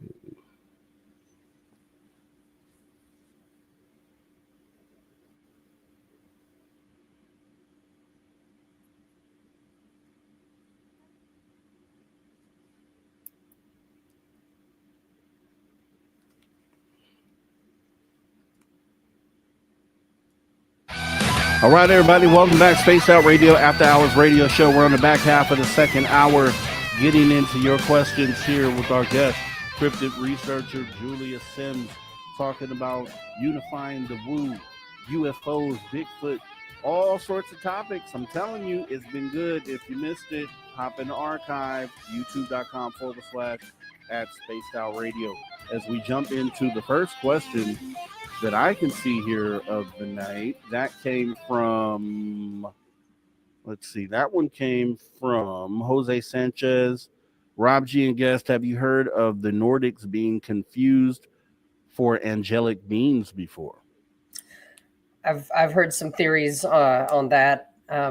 Maybe not necessarily just the Nordics, but I've heard theories that maybe extraterrestrials, you know, they're telling us that they have good intents, but they're actually demonic. But I think that that's something to look for with any of these creatures or beings. Basically, just don't believe everything you're told by them. You know, if they're saying, I'm here to bring you peace and love. Well, keep in the back of your mind that that may not be true. It might be an evil type of thing trying to communicate with you. Yeah, it just never made sense to me. So Nordics being confused for angelic beings. Yeah, I've never heard of it. I can't say that I ever have, but I can understand why that might be the case. But let me see. Next question is, okay, this was a statement more so from Mateo saying, Julia's right. There are less and less people who would overreact as the years go by. Religion in the West has become less extreme. Talking about disclosure. Yeah, that's true. All right. Jose Sanchez, it would seem that the Venusians and the Nordics are either one and the same or related in some way. What do you think about that? I'm not sure if he means just the way that they appear physically to us, or if you're talking about the messages that they're trying to relay and the things that they say to us. But I mean, yeah. I mean, I think it's possible that they are, you know, like we've got same thing with, like we were saying about Bigfoots, you know, there's different races and different types of people. Why wouldn't there be different races and different types of aliens as well? And it'll be interesting to find out what the true link is, if we are all linked overall, or if we are only linked to certain ones. That's going to be the thing to find out next. C-Tech Mateo asking, disclosure or even confirmation, which we've talked about so much before, would radically alter society and the thinking of everyone in the world, as you're both thinking. Okay, that's another statement. So he agrees with what we were talking about. Jose Sanchez, again, question theory. It is believed that time travel to the future is possible, but not to the past. So if said time traveler goes to the future, how does she come back again to our present? Well, I mean, it's believed that it's not possible to go to the past, but we don't know that for sure. I do actually love that theory, though, about the time travel, that aliens are just us far in the future and that they've come back to try to intervene and change the course of, change the path that we're going down. I love that theory, though. I love that topic. And so let me see here. It is believed that time travel to the future is possible, but not to the past. Mm-hmm. So, okay. We don't know for sure if that's true or not, but how would he or she come back again to our present? I don't know. Better technology from the future. Because there's a I don't know what you would call the guy. I think he's a scientist. He's modern day, current day, and he's working on the time travel theory. And he thinks that he has the ability to build one. But what he was saying is that you can only, theoretically, you should only be able to go as far back in time as when that time machine was created. So, like, there wouldn't be any prior to today. If he did it today, you couldn't go further back than today. Right. But that makes sense to me, but I don't know. I don't know where I'm at on that. Yeah, I'm not, I don't think I know enough about building of time travel machines to accurately answer that question. Well, let me ask you this. If you could travel back to a time that was interesting to you, what would it be? What would you want to go back and see? Ooh, I would really like to see, before we were documenting time, when people just lived in a very, very spiritual type existence, so probably like above caveman, but before we had like a system of government and people just lived with the earth, that would be, yeah, I agree with you. That'd be an awesome time as well. Let me see. Polly Rotterman, always great questions, saying, question, how deep does the government control on our minds mind lab in order to make from the alien narrative a threat? Give me 1 second, hang on. Yep.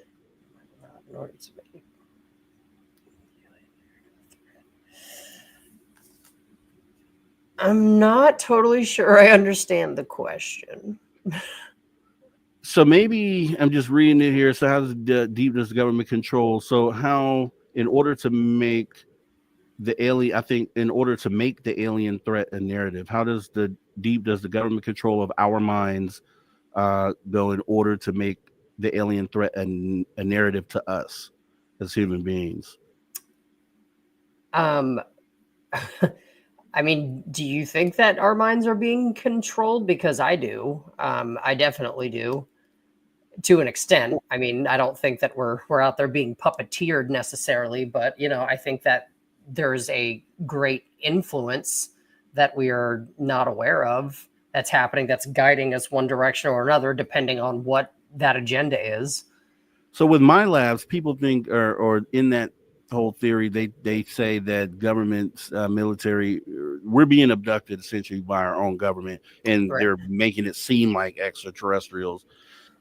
What do you even think about that? Because I'm not really totally on board with that thought process. I don't know. It seems right. I'm not saying that that would be incorrect. I just think that's a waste of an amazing resource. I think they know enough about us at this point. And if the government wants to delve into someone's personal life and find out a lot about one specific person, they can do that pretty easily. I don't think there needs to be that much of a unless they're experimenting on people, which again, they could easily do.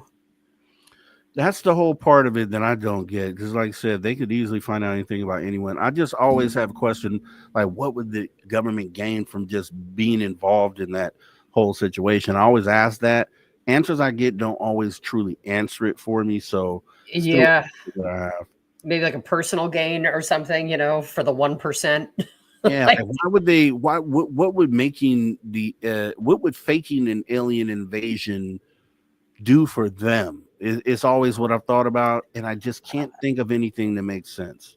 because perception is control. Maybe it's a part of a larger agenda or something, and if, we are perceiving the world the way that they want us to perceive it, then they would be able to control us further from that. But I mean, an alien invasion seems kind of pretty out there for if that's what they were doing. Because if that goes wrong, if this is a plan that you put together, if that whole thing goes wrong, how could you recover from that?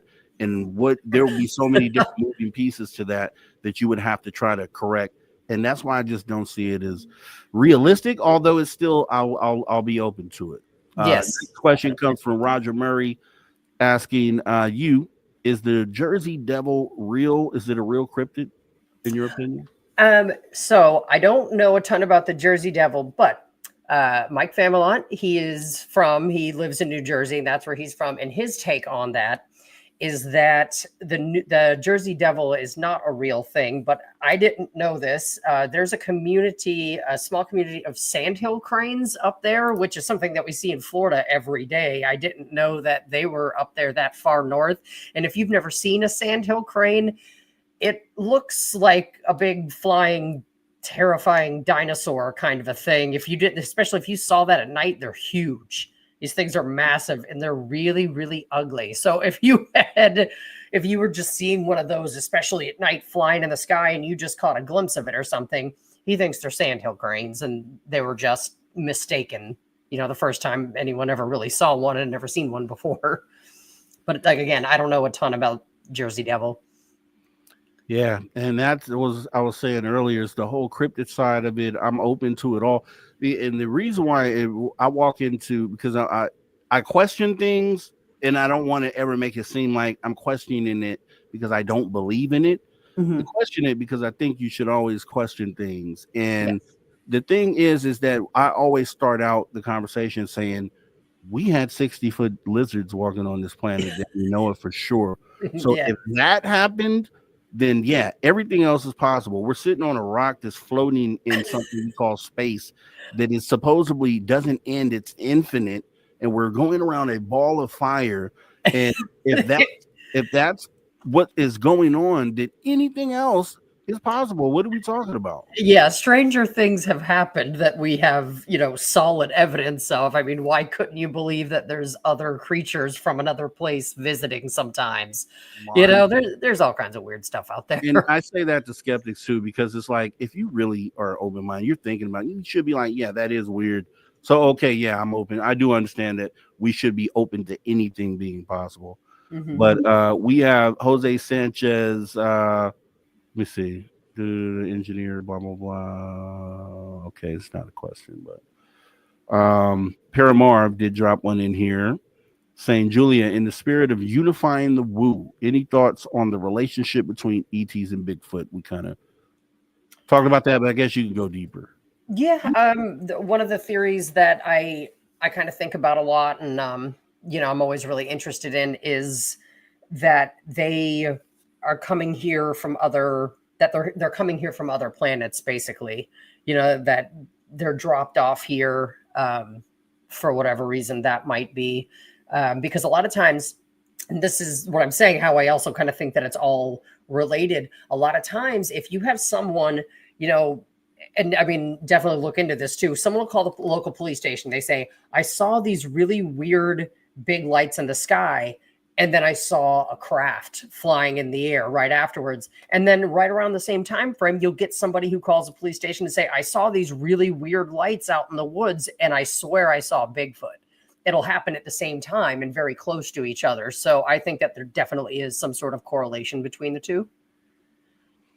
Yeah, and I always bring this up, and I don't care how silly it sounds. It just is something to look at, because when you think about Bigfoot and then their connection to things coming from space, it goes back to, what is that, Star Wars? You have Chewbacca, and he's sitting right there on the deck with the human beings that are and creatures from other planets, the Galactic Federation, and they're flying through space and they're visiting locations. Sometimes Chewie comes down to Earth, to the planet they're visiting. We've seen it, and so I just say that because it is art imitating life, is life imitating art, sort of thing. Is what I that.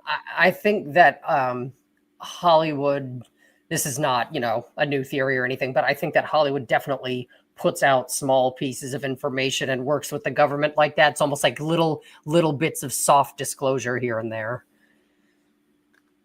And I think that it was, we go back, Steven Spielberg had, they talk about Close Encounters of the Third Kind being that as well, where the government had to tell him something because he's never had an experience himself. Steven Spielberg, but his movie is blow by blow documented account of a lot of individuals out there just to the T. It's like, how did you know this? How did you know? Same thing now with Jordan Peele, and I pointed that out with note. Everybody thought it was ridiculous. Even me initially, when it's like, okay, the spaceship is alive. It's the alien. What does that even mean?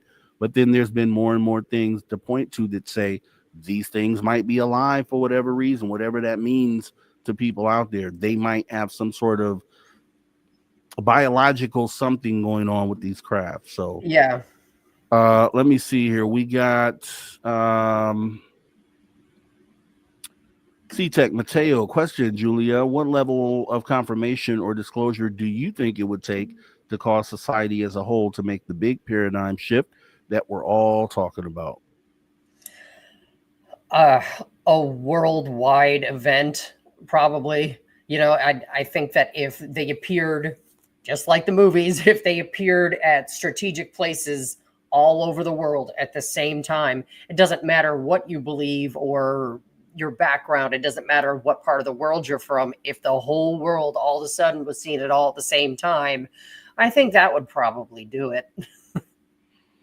Yeah, I always walk outside, and I said this when I go outside, take the trash out or whatever. If it's nighttime, I walk out the garage. As soon as I get under the open sky, the first thing I do is I look up.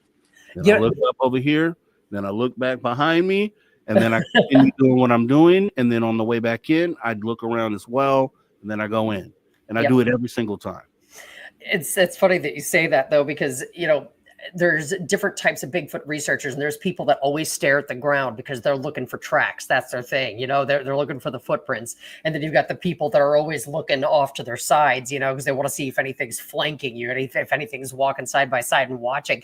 I am like this all the time. I'm always looking up, I feel like that there's going to be some sort of correlation or something. I'm like, there's something up there. There's going to be something down here. I'm looking for the mothership there, everyone. The big triangle that people say is hovering over neighborhoods at 2 or 3 in the morning. And so many people have said this. I'm just walking outside like this is the day. And I look up and it's not there. Okay. But as long as I keep going, and I always wonder, I'm like, okay, what if I would have went out 30 minutes earlier? Or what if I would have waited to take it out a little later? Would it have been there then? And it's just something that I can't get out of my mind. Let me see here. Polly Rotterman asked a question. We had a case of a woman from the UFO community alleging the aliens took her boy to kill her boy. Oh, looks like government mind control.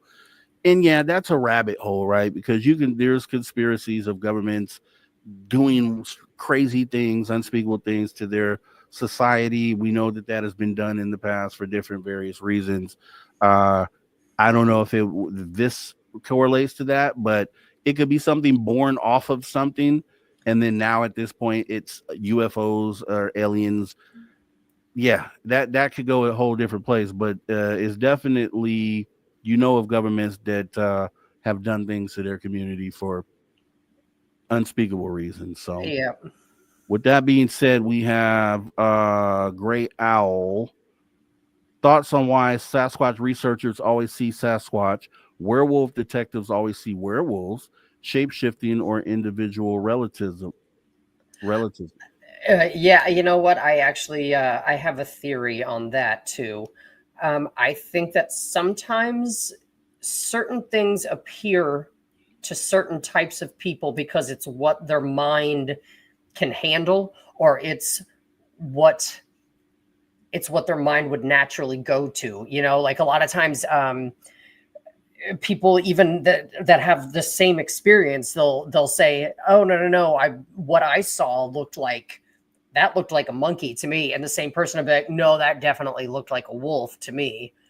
So maybe it's just the way certain people's brains are wired, or maybe that's just all that they're capable of seeing. Is that where pareidolia could come in at sometimes? you know, being that you're out to look for a certain thing, so you see that certain thing? Right. Yeah. I think there could be that. And I forget the name of the name of the thing that happens, but it's this theory where it's scientific theory that if a group of people are all thinking about something or focusing on something for long enough, that they'll all start seeing it. So I think it could be that too. If you're spending all day, every day thinking about Dogman, right? And everyone you're talking to and everyone said Dogman, you're all going to make that manifest, whether it be physically or in your head. Okay. Benno from Oz 1970-75 says mass delusion. Could it be that? It could be, but there's way too much evidence out there. It's not like there's no evidence. I mean, we're talking thousands and thousands of people reporting this stuff. So if that's what that comment means, then that would be my response to that, I suppose. And I think maybe it's not actually delusion, but like a manifestation of group thought, maybe, you know what I mean? Because the group thought is that's what they all saw. Yes. Okay. Polly Rotterman, what if Bigfoot and Dogman are alien species on Earth and we don't realize it looking for the typical species? Alien species on Earth. Yeah. Unify that woo. I think that's definitely something that could be the case. Well, if they can survive here, if something is brought here that can live in these conditions, and I think truthfully, when I look around, you see things like you go in the ocean to see a cuttlefish. You can go and see these really, really weird things that don't line up with anything else on the planet. I forgot, there were some examples where there was I think like a mosquito doesn't have any sort of purpose in this ecosystem, and then there was something else in the sea. I can't remember what it was, but there are examples of different things that just don't have a place, like they could be taken away and it would not affect the ecosystem at all. Humans? No, I'm with you on that. I don't think. What do we do? What do we actually contribute to this planet? Maybe we're the aliens. I'm with you on that. That's where we can kind of, because that was actually the last question there that we had. So let's end it with that, because that's one thing I talk about all the time. It just seems like human beings, like we don't fit within this natural thing that's going on here. Everything that we do goes against making the planet move forward. Like we have a group of us that are conservative or conservationists essentially, but not many of us. And it's like, I've asked the question as well, is like, would an extraterrestrial come here, see our species, if they didn't know who we were or what we were, would they look at us as some sort of like a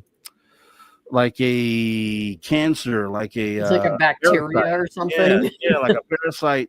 Like we can't let this off this planet. Like whatever this is, this can't leave this planet. And they kind of make sure that we don't, and they're staying here to make sure that we never get the chance to leave here, because we would obviously do the same thing in other places. Right, unless we were spiritually evolved enough to not do terrible things, but we're not there yet. That is awesome. And I'm glad that you got a chance to answer that, because I've been thinking, but that's one of the things I think about all the time. It's like they want to help us get off this planet. Like, what makes you think that? What makes you think that they are here just to do that? Like, so we can go enrich their lives like we've done our own? I don't think so. Why are they at our nuclear sites? They want us to get rid of our nukes, or do they not want us to spin nukes out into the universe to poison other planets, where they say, hey, you guys poison this planet, but we're not gonna let you out here to poison these other planets? Like, how could you say either way? And the people that say no, this is what it is, those are the people that I kind of tend to stay away from, or be like, why would you be so definitive on that statement? We got about 30 seconds left if you want to shout yourself out and where people can find you. Hit me up on Facebook, Julia Sims. I'm on Instagram as Julia SRQ8. Definitely, if anybody wants to add anything or anybody wants to talk and get weird with it, let me know. And I would love to have you back. So we'll talk again after the show, set up the next date, and get back into some really good, awesome, weird conversation. Yeah, for sure. All right, Julia, thanks for coming in. You have a great rest of your night. Thank you. You as well. Take care. All right, guys, that was awesome. Julia Sims. We're going to be back with hour number 3, Tales Untold, Missing Person Mysteries, and some UFO and weird news. Great show. See you in a minute. You're listening to After Hours with Mr. Rob G on the only place where you can own the night. Spaced Out Radio. Spaced Out Radio. You've tuned your dial to the right frequency.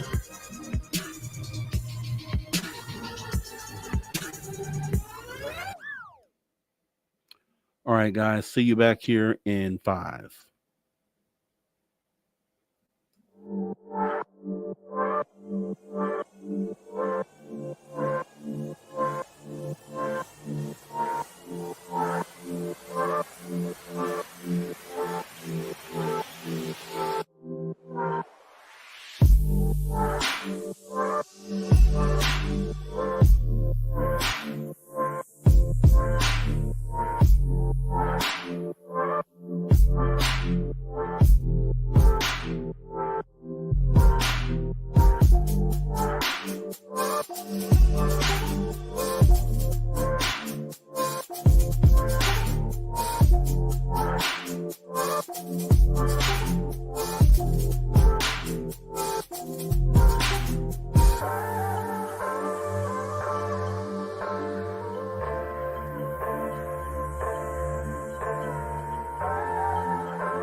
All right, everybody. Welcome back. Space Out Radio, the After Hours radio show. After hour number 3, already in the third hour already. We'll be starting the radio side of this here in about 15 seconds, guys. If the system doesn't crash, which I think it normally does right now, so fingers crossed, we'll be jumping right back into the show, or a 10-second delay. Either way, let's see what happens. Yep.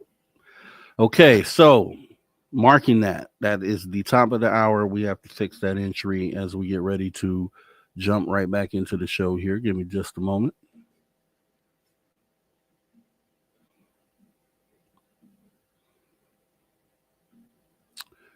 You would think these gremlins move around, but this one has been pretty persistent. So here we go. We're going to jump right back into the show right now. All right, everybody, welcome back. Spaced Out Radio After Hours radio show. We're in after hour number 3. We want to thank our guests for tonight, hours 1 and 2. Cryptid researcher Julia Sims. It was an awesome conversation. If you missed any of it, jump in the archive, absolutely free. YouTube.com/Spaced Out Radio.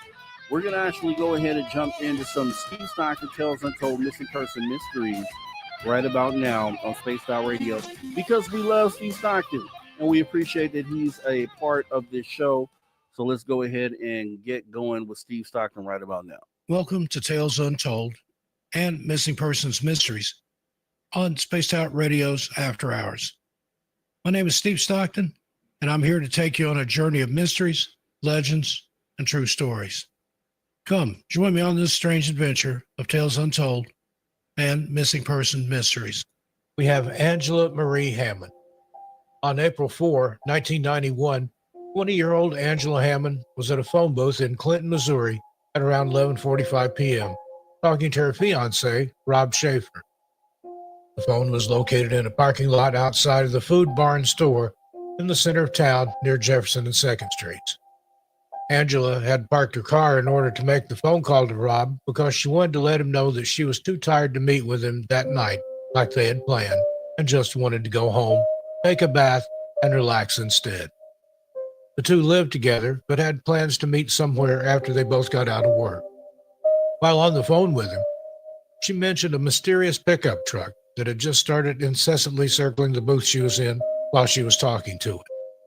She became even more suspicious when the man driving the truck parked his car next to hers and got out, looking all around on the ground with some sort of light, as though he were trying to find something.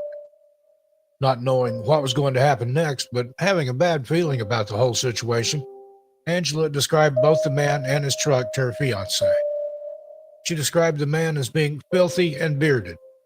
Suddenly, Angela started screaming, and the line had gone completely dead. Rob was only a few blocks away and immediately threw the phone down, got into his own vehicle, and sped all the way to where Angela had been talking with him just moments earlier. On the way to the scene, though, he heard her scream and call out his name as he passed a truck that he noticed looked just like the one she had been describing to him before all hell broke loose. It was a late model 1960s or early 1970s green Ford F-150 truck. He followed the truck for about a mile down 2nd Street and Culvert Drive, but the very sudden shifting of gears broke down his vehicle's transmission, and his car stalled in the middle of the road as he helplessly watched the man drive away in the truck with his terrified fiancée inside.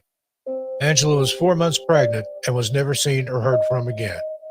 Rob said that he had gotten a better look at the truck Angela had been taken into and reported that it had a water decal or some sort of outdoor scene covering the whole back window, that it possibly had a white top and possible damage to the left front fender.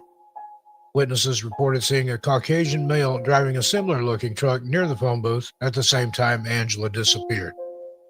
The man has never been identified, but was reportedly wearing overalls and a dark-colored baseball cap. He wore glasses and had a beard and mustache. A composite sketch was completed based on witness testimony, and though Rob was initially considered a suspect, he passed a polygraph test and was eventually ruled out. At the time of her disappearance, Angela worked in a bank and attended classes at Central Missouri State University in Warren, Missouri. Angela's a white female who would have turned 53 years old on February 9th, 2024, and was only 20 years old at the time of her disappearance. She was between 4 feet 11 and 5 feet tall and weighed between 120 and 140 pounds. She was wearing a white button-down shirt with black spots on it, black slacks, and white sneakers. In 1991, Angela's teeth were said to have been in excellent condition. Her nickname is Angie, and she has brown hair and brown eyes. She wears contact lenses and has a scar on her upper lip. Anyone with any information about this case should contact the investigating agency, the Clinton, Missouri Police Department, at 660-885-5561. Next up, Brandon Lawson. Brandon Mason Lawson was born on November 18, 1986, in Fort Worth, Texas, in the United States. His parents' names are Brad and Kimberly, and he has 3 siblings named Brittany, Kyle, and Billy. Brandon and his common-law wife, LaDessa, were high school sweethearts and had 3 children together. On the evening of August 8, 2013, 26-year-old Brandon had an argument with LaDessa at their home in San Angelo, Texas. And as per the agreement the two had made with one another, when things got too heated, one of them would leave and give both time to cool off. And that's just what Brandon did. Brandon called his father and explained the situation, saying he wanted to come and spend the night at his house. Brad, who lived 3 hours away, didn't think it was a good idea for him to drive so far away and tried to talk his son out of it. However, Brandon insisted, and they hung up with one another. Brandon left his house in his vehicle, a silver Ford F-150, at 11:54 p.m., but would never return home again.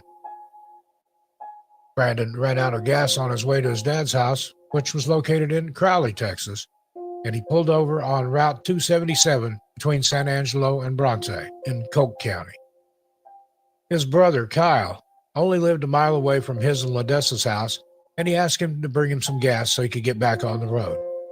While talking to Kyle, Brandon claimed he was being chased by 3 men whom he later described as, quote, Mexicans in the neighborhood, end quote.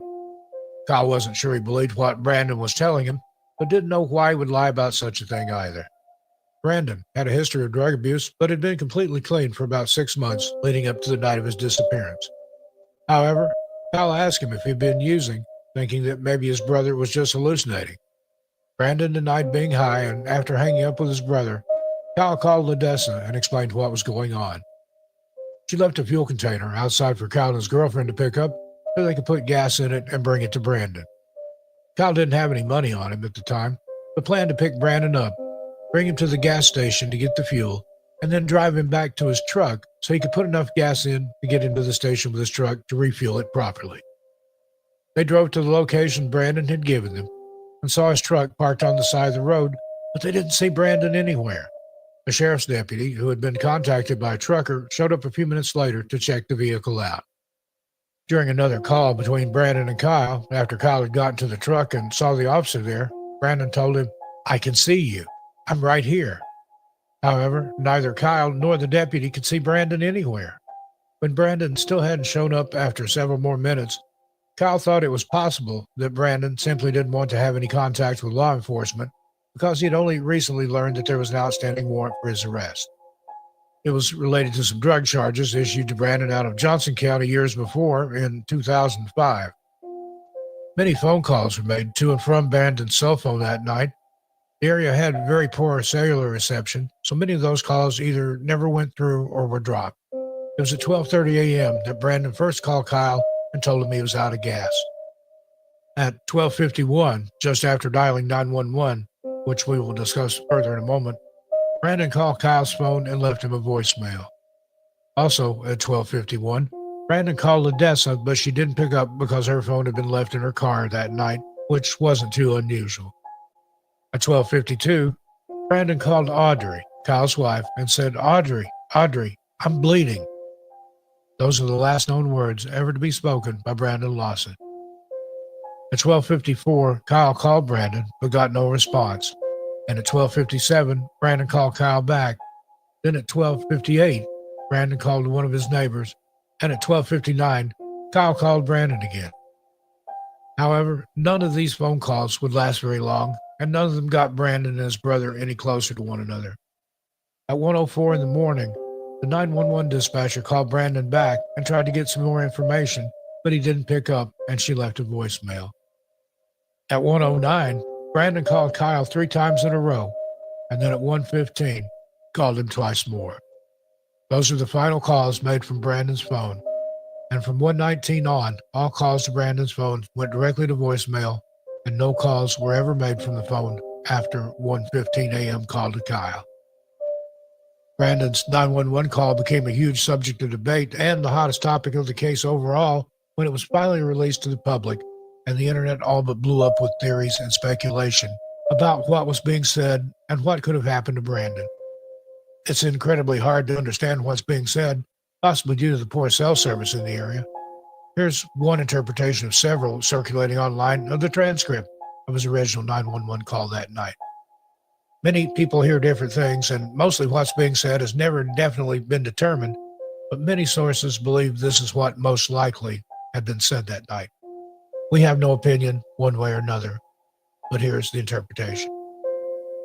Operator, 911 emergency. Brandon. Yes, I'm in the middle of a field. If they could just bring some guys over. Right here, going towards Abilene on the Bronte side. My truck ran out of gas. There's one car here and guys chasing me into the woods. Please hurry. Operator. Okay, now run that by me one more. Brandon. I tried talking to him. I totally ran into them. Operator. You ran into him. Okay. Brandon. Just the first guy. In the background noise. Brandon. I got shot. Operator. Do you need an ambulance? Brandon. Yeah. No. I need the cops. Operator. Is anybody hurt? Strange noises in the background. Operator. Hello? Hello? Hello? Brandon. Very faintly. Help me. Now, in a slowed down version of the call, many people believe there's another voice talking, saying, get up and protect yourself. But there's just never been anything definitive to point in the direction of what actually happened to Brandon Lawson that night. There's so much rumor and speculation surrounding this case, but if we're just sticking to the facts, the case is still open and unsolved.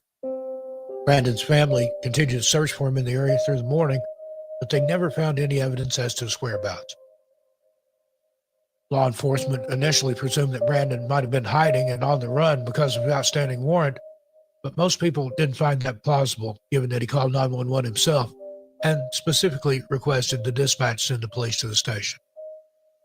Ladessa and the rest of Brandon's family tried to search as much of the area where his truck was last known to be, but their efforts were hampered by many landowners who refused to allow them to search their property. Not a single shred of evidence was ever found that would even suggest what might have happened to Brandon. In the days following the disappearance, law enforcement officials conducted their own small searches in the area, but never found a heat signature nor a body. The sheriff of Tom Green County, a man named Nick Hanna, who was the lead investigator and a Texas Ranger at the time, said he believed that Brandon's body was probably in the desolate desert area off US 277, which he said was largely inhabited by rattlesnakes and feral hogs. However, when they honed in on that section of the grid and focused their searches in Bronte, despite utilizing 2 DPS helicopters, ATVs, Texas-R, 6 cadaver dogs, and 4 different agencies, no trace of Brandon Lawson was ever found. It's a mystery that remains today, with the many interpretations of the 911 call being the prime focus of the whole situation, with people thinking if he were ever to be found, what was really being said in that phone call would be the key to it all. And next, Joanne Marie Peterson. Joanne Marie Peterson was born on May 17, 1972, and was 10 years old at the time of her disappearance on February 19, 1983. Joanne disappeared from an area near her home in Fraser Valley in British Columbia, Canada, after having an argument with her sister. The girls had been out for a walk and their parents weren't home. They had an argument and Joanne started to cry, and her sister ran home and locked her out of the house. Joanne then walked to the penny pincher store that used to be near Vetter and Watson Roads in Sardis. She walked into the store and spoke to the clerk behind the counter before going outside to use the public payphone booth to make a call. Joanne called the operator to try and connect with her parents, and witnesses came forward reporting that they had seen a man inside the booth with her at the time. Joanne did manage to make contact with her mother during that call and asked her mother to come and pick her up. The man suddenly grabbed the receiver and told Joanne's mother that if she wasn't there within a half hour, he was going to call the police. Her mother made it there within 15 to 20 minutes, but Joanne was nowhere in sight. The case quickly went cold despite the best efforts of the RCMP and all the other agencies involved, and despite desperate pleas from Joanne's family for someone to come forward with Joanne or with news of what had happened to her. Her mother, Angela Riley, in a video released by the RCMP on February 19, 2008, 25 years after the disappearance occurred, pleaded with the man who had been with her daughter by saying, "Please come forward. That would relieve me of so much grief. Please come forward. As a mother, I am pleading for you to come forward. Please do that for me." The case remained cold, but a break came 3 years later when a later dated August 28, 2011, was hand-delivered to Chilliwack RCMP. Corporal Tommy Hollingsworth from the Upper Fraser Valley RCMP said in an interview a month later in September of 2011 that there's certain details, I guess, that only this person would know. Meaning, it had been the man who had been with Joanne when she disappeared who wrote the letter, though none of the contents of it has been released to the public. More conflicting information came when the investigators said that they had been written an anonymous letter that they knew to definitely be from the mysterious man in the dark coat, the man who had last been with a little girl before she disappeared back in 2008, and that they weren't 100% sure that he had written the 2011 letter after all.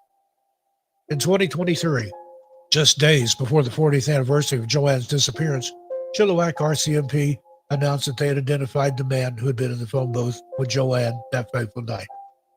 RCMP released this statement, quote, "Recently, police were able to identify this male and rule him out as a suspect. His identity will not be shared with the public at this time," end quote. Crime reporter John Daly, who's been following the case all along, said that it's perplexing to learn that the police have finally identified the man who was in the booth with the little girl, but that after all these years, they publicly stated that he wasn't a suspect or even a person of interest anymore. He goes on to say, "One can only wonder what they've told him and why it took so long to find him and why he didn't come forward earlier. Or have they discovered who he was, determined who he was, and he's dead? We don't know." Now, there are obviously more questions than answers in this case, more than ever before, but the Chilliwack RCMP say that they haven't ever given up hope that they will find out what happened to little Joanne and that they will never stop investigating this case until they have all the answers. John Daly said, "The police went to the wall to solve this case all those years ago, and it looks like they're prepared to go to the wall again." Anyone with any information into the disappearance of Joanne Marie Peterson should contact Constable P. Neitz from the Chilliwack RCMP Serious Crimes Unit at 604-792-4611. Or to remain anonymous, you can call the Crime Stoppers Canada tip line at 1-800-222-8477. And another number you can call with information is that of the British Columbia RCMP at 788-290-3100. Once again, Steve Stockton, Tales Untold Mysteries. We definitely want to thank Steve Stockton for generously being a part of the show. And as we always say, right, it seems like entertainment, but at the end of the day, Steve Stockton is definitely talking about families who have individuals that have gone missing. And in most of these cases that we know of, most of these stories that we've heard, these people are still missing. So imagine yourself feeling that way. Somebody that someone that you hold dear within your life, just one day goes missing, never to, show back up again. Very troubling. I couldn't, it's never happened within my family. I couldn't imagine it happening to anyone around me, but That's why it always tugs at a heartstring, right? Because you're entertained by the story, but then once you realize that, wait a minute, this is a real thing, then it kind of bugs you. But we're gonna go ahead and jump into something. I had something planned for the last half of the show here today, and we're just gonna start it now because we have actually. This is what I'll do. We'll start this after the break, and what I'll do right now is we'll jump right into some. Well, I don't want to do that twice. So we'll go ahead and jump into what I had planned here. We'll just start it off and then finish it up after the break. And what I had found was there were 10. Let's see. There were the 10 most legitimate cases of UFO sightings. The other day we talked about the 7 most compelling. Today we have 10 of the most legitimate. And, this is actually, when you think about it, for a lot of people coming into this subject, they are only familiar with the Betty Barney Hills, just the surface level sort of incidents that people might hear about outside of this community. But as you go deeper, obviously, as most of you know, there were certain things you learned about first. There were things that you didn't come to until later on into your research of the subject. And so we put together a list of 10, and I think there's like a couple overlapping from the other show. But if you weren't here for that, you wouldn't even know that. But I just want to preface that for our normal viewers here. So let me go ahead and bring up the presentation for our radio viewers. Our YouTube audience will have some visuals to kind of go along with it. I'll explain to you what it is that they are looking at. But as we go ahead and jump on into this, let me remove Steve Stockton here. We have a photo list that I put together. It's actually still loading here as we speak. And I think this is it. Yep, here we go. So we had 10 of the most legitimate UFO sightings. And I was just trying to say, I'm like, okay, how often are these ones even talked about? There's a few that are more famous than a lot of the others. A couple of them we talked about a few weeks ago, but we're going to go across this whole list of 10. We got 2 minutes till break, so we can at least get this first one out the way. So on a list of 10, and then just put together 10 in your head right now before we start. Put together top 10 that you know of, that you feel are the most compelling. And then we'll see if this list checks off your list, and maybe that's how we can do this. So first one, in no particular order, not saying one is better than the other, but the first one listed on this list, and I think we'll do this let's do this in reverse, just to even spice it up a little bit more here. So starting from last one first is going to be one that everybody knows about, which we'll get out the way really quickly, which is the Phoenix Lights. We talked about this a couple weeks ago. One of the most compelling sightings, and I guess it still is, right? It kind of has to stay up there. If you ask 15 different people what the top 10 most compelling list of UFO sightings are, you're probably going to find Phoenix Lights on every one of those lists, if not 90% of those lists. So I kind of understand why it's here today. But just to kind of go over this, a huge V-shaped UFO reportedly passed over Phoenix around 8:15 on the evening of March 13th, 1997. The object was described as having five or more spherical lights and was large enough to block out the stars as it flew overhead. People from various locations across Arizona, including Phoenix, reported seeing the V-shaped UFO silently moving across the sky. Around 10 p.m. that evening, the U.S. Air Force dropped slow-falling military-grade flares into the sky. The media captured video of the military exercise, believing that it was connected to the UFO sighting. Some people think that the military deliberately filled the sky with lights to discredit the UFO sightings made earlier in the evening. Former Arizona Governor Fife Symington III later said, quote, "I can definitively say that this craft did not resemble any man-made object I'd ever seen. And it was certainly not high-altitude flares because flares don't fly in formation," end quote. We talked about that a little earlier, a couple weeks ago, but we didn't get the Fife Symington quote. We'll talk more about that and kind of the rest of the list, though, right here after the break. This is our final break of the night.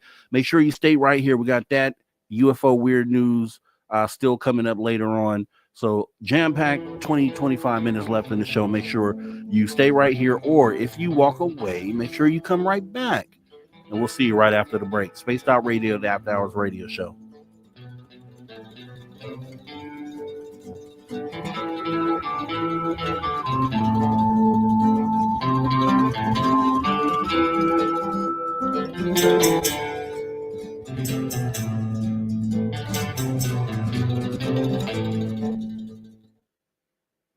All right, and we are clear as a bell, and we'll be getting into our final portion of the show here right after this 5-minute break. So if you step away, just make sure you come right back as we go ahead and take a look at the chat.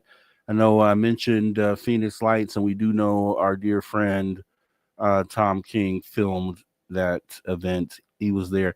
You want to see young Tom King? Just type in Phoenix Lights footage, and you will see young Tom King 30 years ago, roughly, talking about, on top of it, really. If you really want to talk about it, he was on top of it back then, which is one thing that amazes me, because when we talk about, and that's why whenever I talk to someone that was doing research or involved in the subject 30 years ago, it's a different climate, and things felt different, things looked different.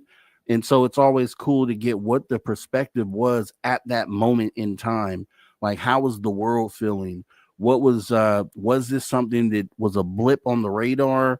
Did this even make the news, in a big way? Or just getting those kind of perspectives from the time frame is always cool to do. And knowing someone that was there in the moment that one of these things happened, or when it was a big thing, is always good to be able to lean on that, because you can't get that from reading.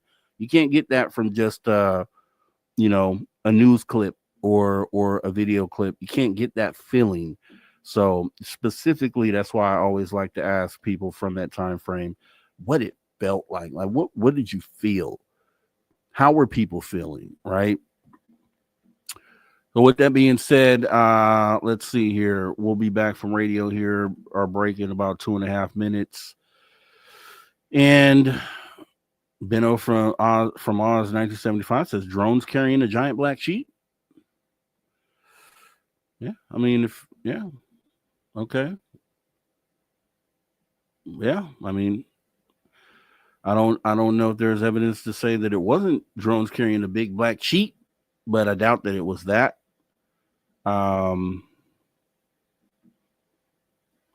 Let's see.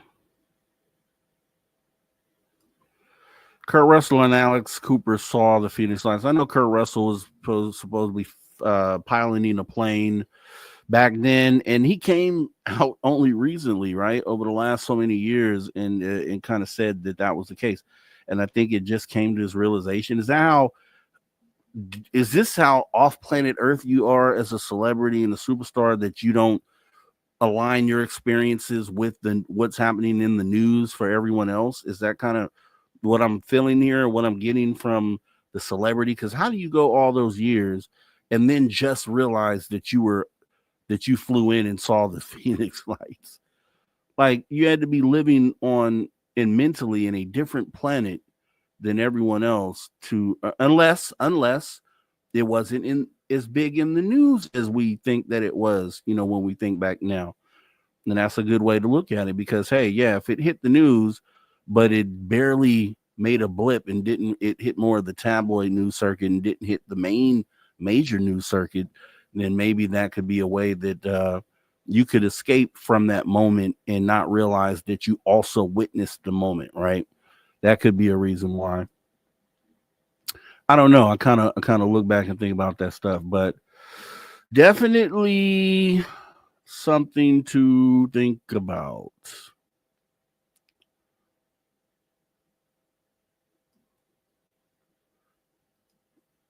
Hotel C-Tech, LOL, poor Tom's getting old like the rest of us. Yeah. You know, and he doesn't look a day older than he did in the video, which is awesome and amazing. As we got about 45 seconds before we come back here. Let's see. Being cheeky G. Yeah, got you, Benno. I felt that. I felt that.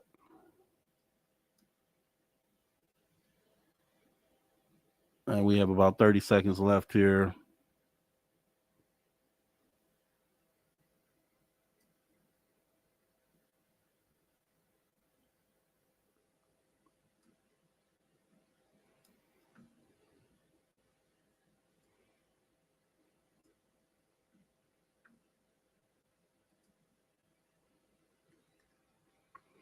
Okay. Awesome information. I'll mention that. 3 seconds till we go here.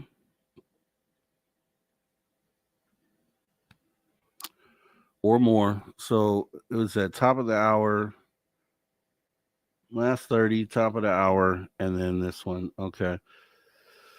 I don't know why this system has bugs in it that every time you fix the bug, it just moves somewhere else. So let me fix this here. All right. All right, everybody. Welcome back. Spaced Out Radio After Hours Radio Show. After hour number 2, back half of the 3rd hour, which means we're on our way home here as we go ahead and jump back into this conversation. Looking back, though, we had an awesome guest tonight. Make sure you go back. Julia Sims, cryptid researcher, amongst other things. She knows a lot of stuff. Very smart lady. If you missed any of the conversation, jump in the archive absolutely free. YouTube.com/Spaced Out Radio. As we get back into talking about 10, we're counting 10 of the most legitimate cases of UFO sightings. And I did get, I don't know if we actually talked about Kurt Russell before the break, but Kurt Russell, essentially, number 10 that we talked about on the list with Phoenix Lights, and Kurt Russell was actually one of the ones that apparently saw it. And Paramore told me here that he actually called it into air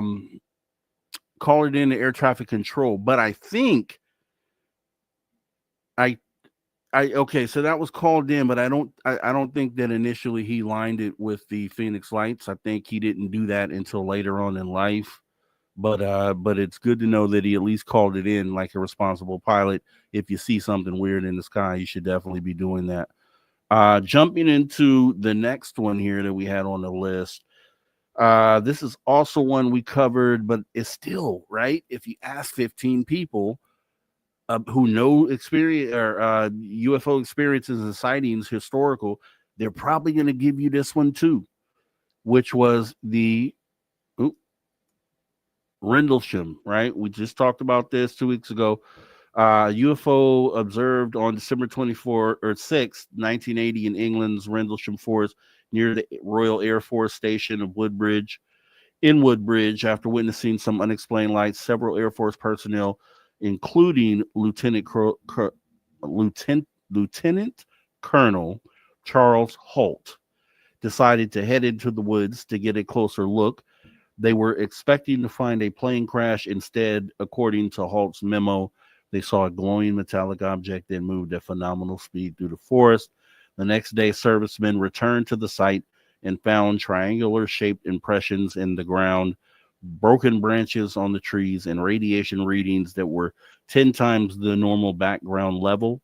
In 2010, retired Lieutenant Holt signed a notarized affidavit that summarized the incident and accused the U.S. and England of a cover-up. While some believe it was a hoax or fallen Soviet satellite, others think this was a legitimate UFO sighting. And as we talked a couple of weeks ago about that, we also brought up the fact that they were exposed to that radiation, got pretty sick. And the government just really showed themselves in that moment, right?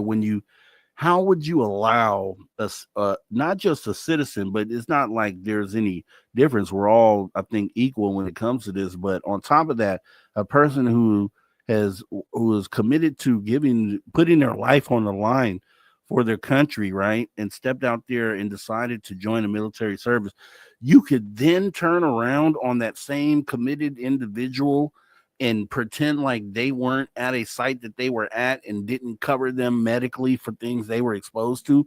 Like, what kind of country is that? What kind of government is that would do that to one of their service? Oh, the United States of America. Let me not forget, as there are so many other cases of them doing something very similar. Yeah, frustrated with the greatest country on earth, right? So here we go. Coming back to the next one here. This is one we did not cover, and I have mixed feelings about this one here, right? This is one I think is definitely in the right place on the UFO list. Some people think it's explainable, but here we go. It's the Cash Landrum. And I've talked about this for years, right? I'll read this to you here. Apparently, this family was exposed to this craft. They were going down a road, diamond-shaped craft, had fire coming out the bottom of it. They were exposed to radiation burns or some sort of burns. This is how the story goes. December 29th, 1980, Betty Cash, Vicky Landrum, and Colby Landrum saw 23 unidentified helicopters surrounding a huge diamond-shaped object that was hovering above the trees. The object emitted such tremendous heat that the outside of the car was painful to touch, and a handprint was seared into the softened vinyl interior. Wow. A Dayton police officer, Detective Lamar Walker, and his wife also claimed to have seen helicopters near the same area. After the incident, the group suffered from vomiting, diarrhea, and terrible burning sensations. Betty Cash developed painful blisters on her skin, lost clumps of hair, and was unable to walk. A radiologist examined the group and concluded that they were all suffering from secondary damage from ionizing radiation. They sued the U.S. government for $20 million, but the case was dismissed in 1986. Some people still believe that the government covered up its involvement in the incident. This is what I feel about this. So the Cash Landrum incident, a lot of people feel like that this was government craft. I don't know that I go that way with it. And here's the reason why. Because when you listen to the argument of it being government craft, just the fact that it was being escorted is what people will say by all these military helicopters, is that the fact that it was actually emitting flames. And a lot of people are automatically feeling like if it's emitting flames, then it's likely something that is built by man. I don't necessarily feel that way. I don't necessarily feel that because you see fire and not anti-gravitics, that this is something from Earth. Fire wasn't created on Earth. Fire as a use for whatever you want to use it for isn't going to be, solely restricted to Earth.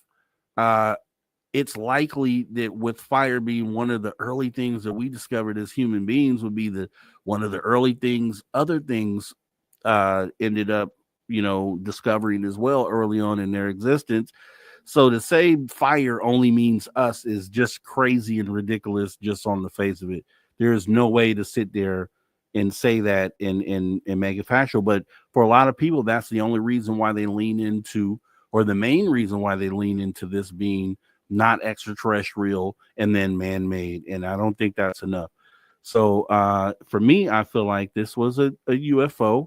When we're thinking about modern discernible means of propulsion, think of what it would take. It would take whatever Elon Musk has developed today for SpaceX, for the reentry phase rockets, for the stability. If you've ever seen one of those things land, it has multiple levers and things that have to be moved around on it to keep balance and to just do all these sort of things to ensure that it lands back on the platform in an upright position.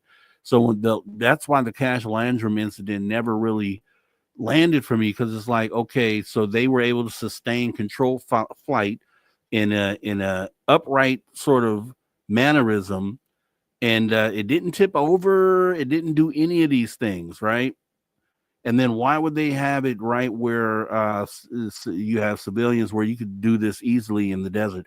The gist isn't enough there for me. The military helicopters are going to come, period, whether it's something we made or something that came from outside the atmospheres. I think the military copters are going to be there regardless.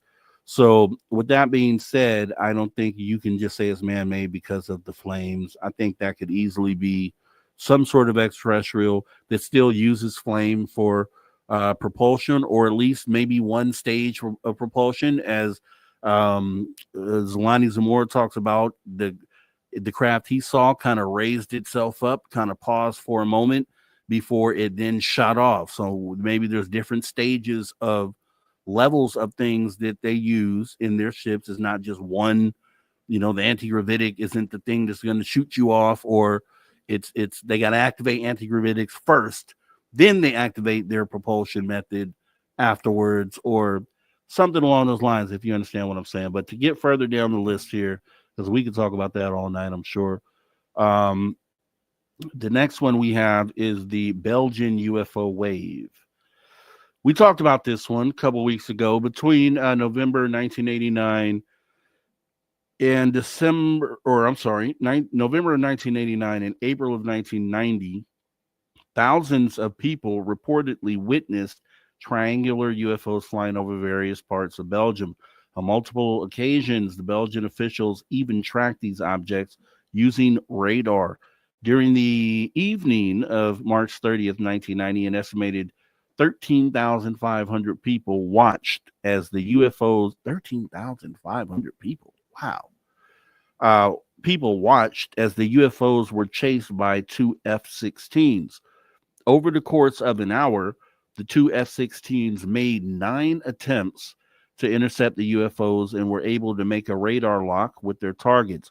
During one of the radar locks, the UFO accelerated from 150 miles per hour to over 1,100 miles per hour, while changing altitude from 9,000 feet to 5,000 feet in a matter of seconds. After his retirement, Major General Wilfred de Brouwer wrote in a statement that, quote, the Belgian UFO wave was exceptional, and the Air Force could not identify the nature, origin, and intentions of reported phenomena. The Belgian objects have still never been explained. And really quickly to add to that, I think I said this as well, but we can't ignore waves like that. I think when waves happen like that, they're trying to talk to us. They're trying to say something. They're trying to get someone's attention to maybe open up conversation. They're trying to do something. It's evident when those waves hit. We just had a New Jersey drone wave, right? We had a Belgian UFO wave. There's waves that have gone over history, and I think we walk away from these waves not getting the message, or not doing that interaction thing that whatever they're expecting for us to do. I don't think we're doing that unless the governments are doing that behind the scenes.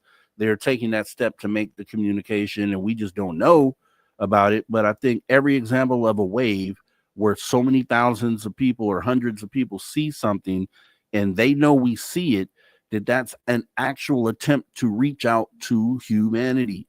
And so if we haven't taken advantage of those moments, we need to be mindful to maybe do so next time. Perfect. We had the chance in New Jersey. Just hold out some signs. Maybe that's what they're waiting for. I don't know. But I think these waves definitely represent them trying to reach out. So next one on the list this is the Alderney UFO sighting with these objects here. Captain Ray Bauer was flying a routine 45-minute flight from Southampton, England on April 23rd, 2007, when he and his passengers saw 2 UFOs as they approached Alderney. The Jersey Airport radar control recorded the 2 large yellow cigar-shaped objects for over 55 minutes. Another pilot flying a plane near Sark also confirmed the presence and location of these mysterious craft. BBC Radio Guernsey also reported that visitors in a hotel in Sark had noticed and inquired about the two big, bright yellow objects in the sky. During an address to the U.S. National Press Club on November 12, 2007, Captain Bauer said the British Civil Aviation Authority knew within 20 minutes of the sighting what was seen and described in the first flight log and facts directly to relevant CAA office.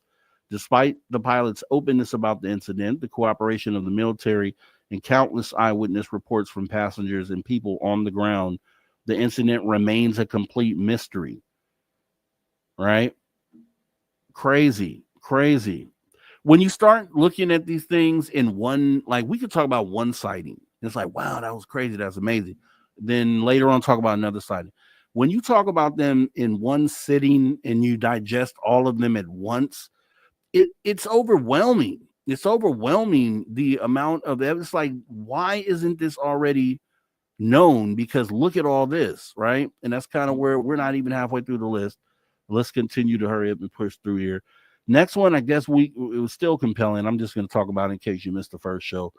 Chicago O'Hare International Airport. On November 7, 2006, a metallic saucer-shaped craft was seen hovering the O'Hare International Airport in Chicago. John Hilkovich from the Chicago Tribune reportedly said the disc was visible for approximately 2 minutes and was seen by close to a dozen U.S. airline employees, ranging from pilots to supervisors. The object apparently shot straight up and carved a visible circular hole through the clouds. The Federal Aviation Administration initially claimed that they didn't have any information about the sighting, like the drones in New Jersey.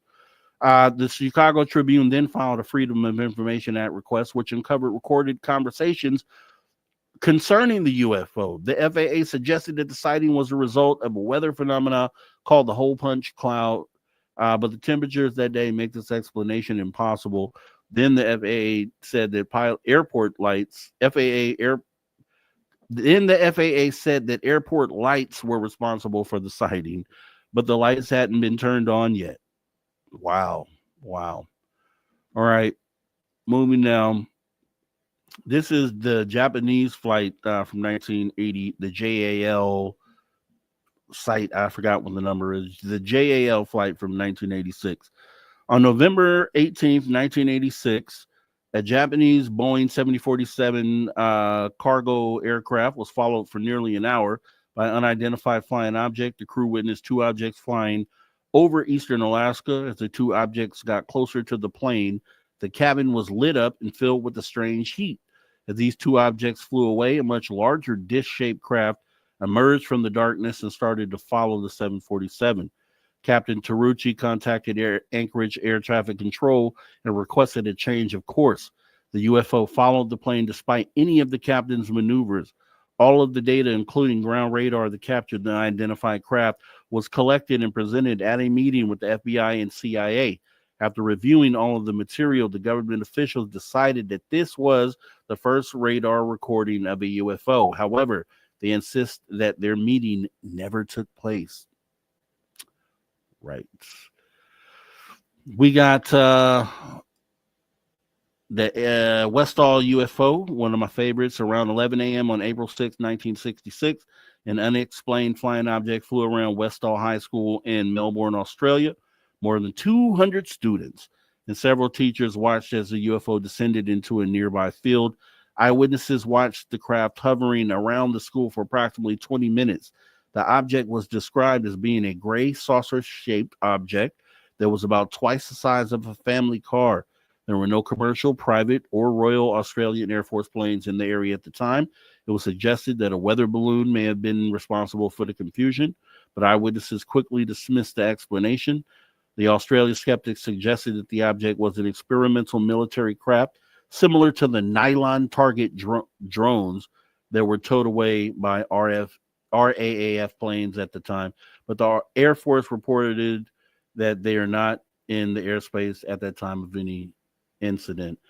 So Air Force again, which I think we should do a show around Air Force, because I think they have a lot to tell to this story that they just haven't done. And anytime they have intervened, it's always, it isn't UFOs, right? Here we go. Try to get through this one. Shag Harbor UFO. The Shag Harbor UFO is Canada's equivalent to the Roswell UFO in the United States. On October 4th, 1967, unidentified object crashed into the water near the tiny fishing village of Shag Harbor, Nova Scotia. At least 11 people watched as the object headed towards harbor. Multiple witnesses heard a whistling sound and a loud bang as it crashed into the water. Shortly afterward, Laurie Wickens and 4 of his friends contacted the Royal Canadian Mounted Police after they spotted a large object floating in the Atlantic Ocean about 1,000 feet from shore. The RCMP, the Royal Canadian Navy, and Royal Canadian Air Force became involved in an unsuccessful recovery effort. The investigation revealed that all commercial, private, and military craft along the eastern seaboard were accounted for. The Navy combed the seafloor of the Gulf of Maine, but found no trace of the object. And then the final one we can squeeze in here is a Hudson Valley UFO wave. Between 1982 and 1986, around 5,000 eyewitnesses reported seeing V-shaped UFOs with multicolored lights flying on the Hudson Valley, just 1 hour north of New York City. The first sighting was made on New Year's Eve, 1982, by a retired police officer in Kent, New York. The former officer initially thought that he was observing an airplane. When the craft passed above his home, he realized that it was moving far too slowly and quietly to be an airplane. While most of the eyewitnesses described a slow-moving V-shaped UFO, others reported saying that object appeared to be circular and capable of moving at fantastic speeds or disappearing altogether. During one sighting, the UFO hovered about 30 feet above the Indian Point nuclear plant. Security supervisor was considering shooting the craft down before it disappeared from sight. Despite eyewitness reports and photographic evidence, the phenomenon was never properly explained. And my frustration with that is what happens. We end up adding the drone situation into that conversation. And it's like, we will continue adding things to that list of what could have been, what should have been, and what we never took a moment to sit back and figure out what it was, right? And I think once again, it's because of how human beings handle the news cycles, right? We're focused on this thing, it's big news, and then as soon as someone pushes a new news story along, then we moved on to that. It's the same with social media. Social media, things that are trending topics on social media. And we're always quickly moving on to the next, to where when we're faced with disclosure or a moment that could be considered, as I've said before, we talked about 5 times when there may have been actual attempted contact by these things out there. And what are we doing with it? In any of those incidents, did we step up to the plate as humanity and try to make the contact or complete the contact? Like, how many incidents can we say we've had of those? If you look historically, how many times have we in the UFO community, aside from like C5 things that we do solely within our community, when was that global effort to step out and actually make that contact? Maybe that's a show that we'll get into, and maybe we'll do it with the guest that we had tonight, Julia Sims. So we want to definitely thank her for coming on in tonight, being as awesome as she was on such short notice. That is always great. Shout out to Mark Eddy as well. We also want to shout out the man that you hear right here, right now, Mr. Ron Bumblefoot. He is the man that rocks in and out of every show and reminds us to never say never again, because yes, the phenomena is very, very real, as we talked about earlier, which means anything and everything is possible. If you loved and appreciated what we did tonight on tonight's show, make sure you hit the like button, hit the dislike button, but just throw your horns up either way it goes. We appreciate all our viewers online and listeners on terrestrial radio and on digital platforms, when and wherever you may be listening to this show. We appreciate you tuning your frequency to Spaced Out Radio, where we do what we do best. What's that, you ask? We own the night. We do appreciate you tuning in tonight. The show's been copyright SOR Media Ventures Limited, Spaced Out Radio. It has been a pleasure once again serving you as your host. I am Mr. Rob G. This is the After Hours radio show. And to all you space travelers out there, it's not a goodbye nor a farewell. However, you can best believe that we'll be doing this. Same time, same place. Join us next time. We'd appreciate having you back. Thanks so much for coming in. Have a great week, guys. Take care. Much love.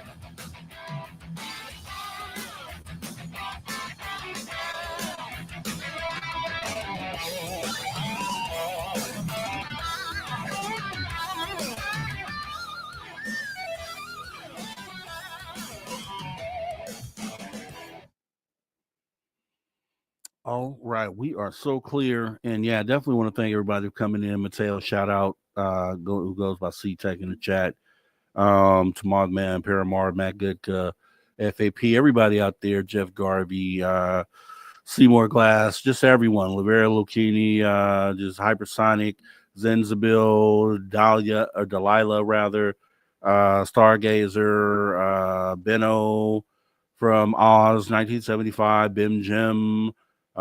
We appreciate everybody out there. I'm just going back. Gray Owl, FAP, appreciate you. Appreciate everybody who's come in and joined the show here tonight. I'm not going to be long. I do have family in town, which is why we weren't here yesterday, and may not be here Saturday. I don't know. So it's totally a family thing. And family is first. If it wasn't family, I would be right here with you. So just understand that. And with that being said, I'm going to go ahead and get ready to shut this thing down. Once again, each and every show, we want retribution. They're holding these secrets. They've been doing it for so long. We're fed up. We're tired of it. We're tired of the blatant cover-ups in our face like what's currently. We're just tired of it all. And so with that being said, we want retribution. That's how we'll get up out of here. Once again tonight, guys, I will talk to you next time. Take care.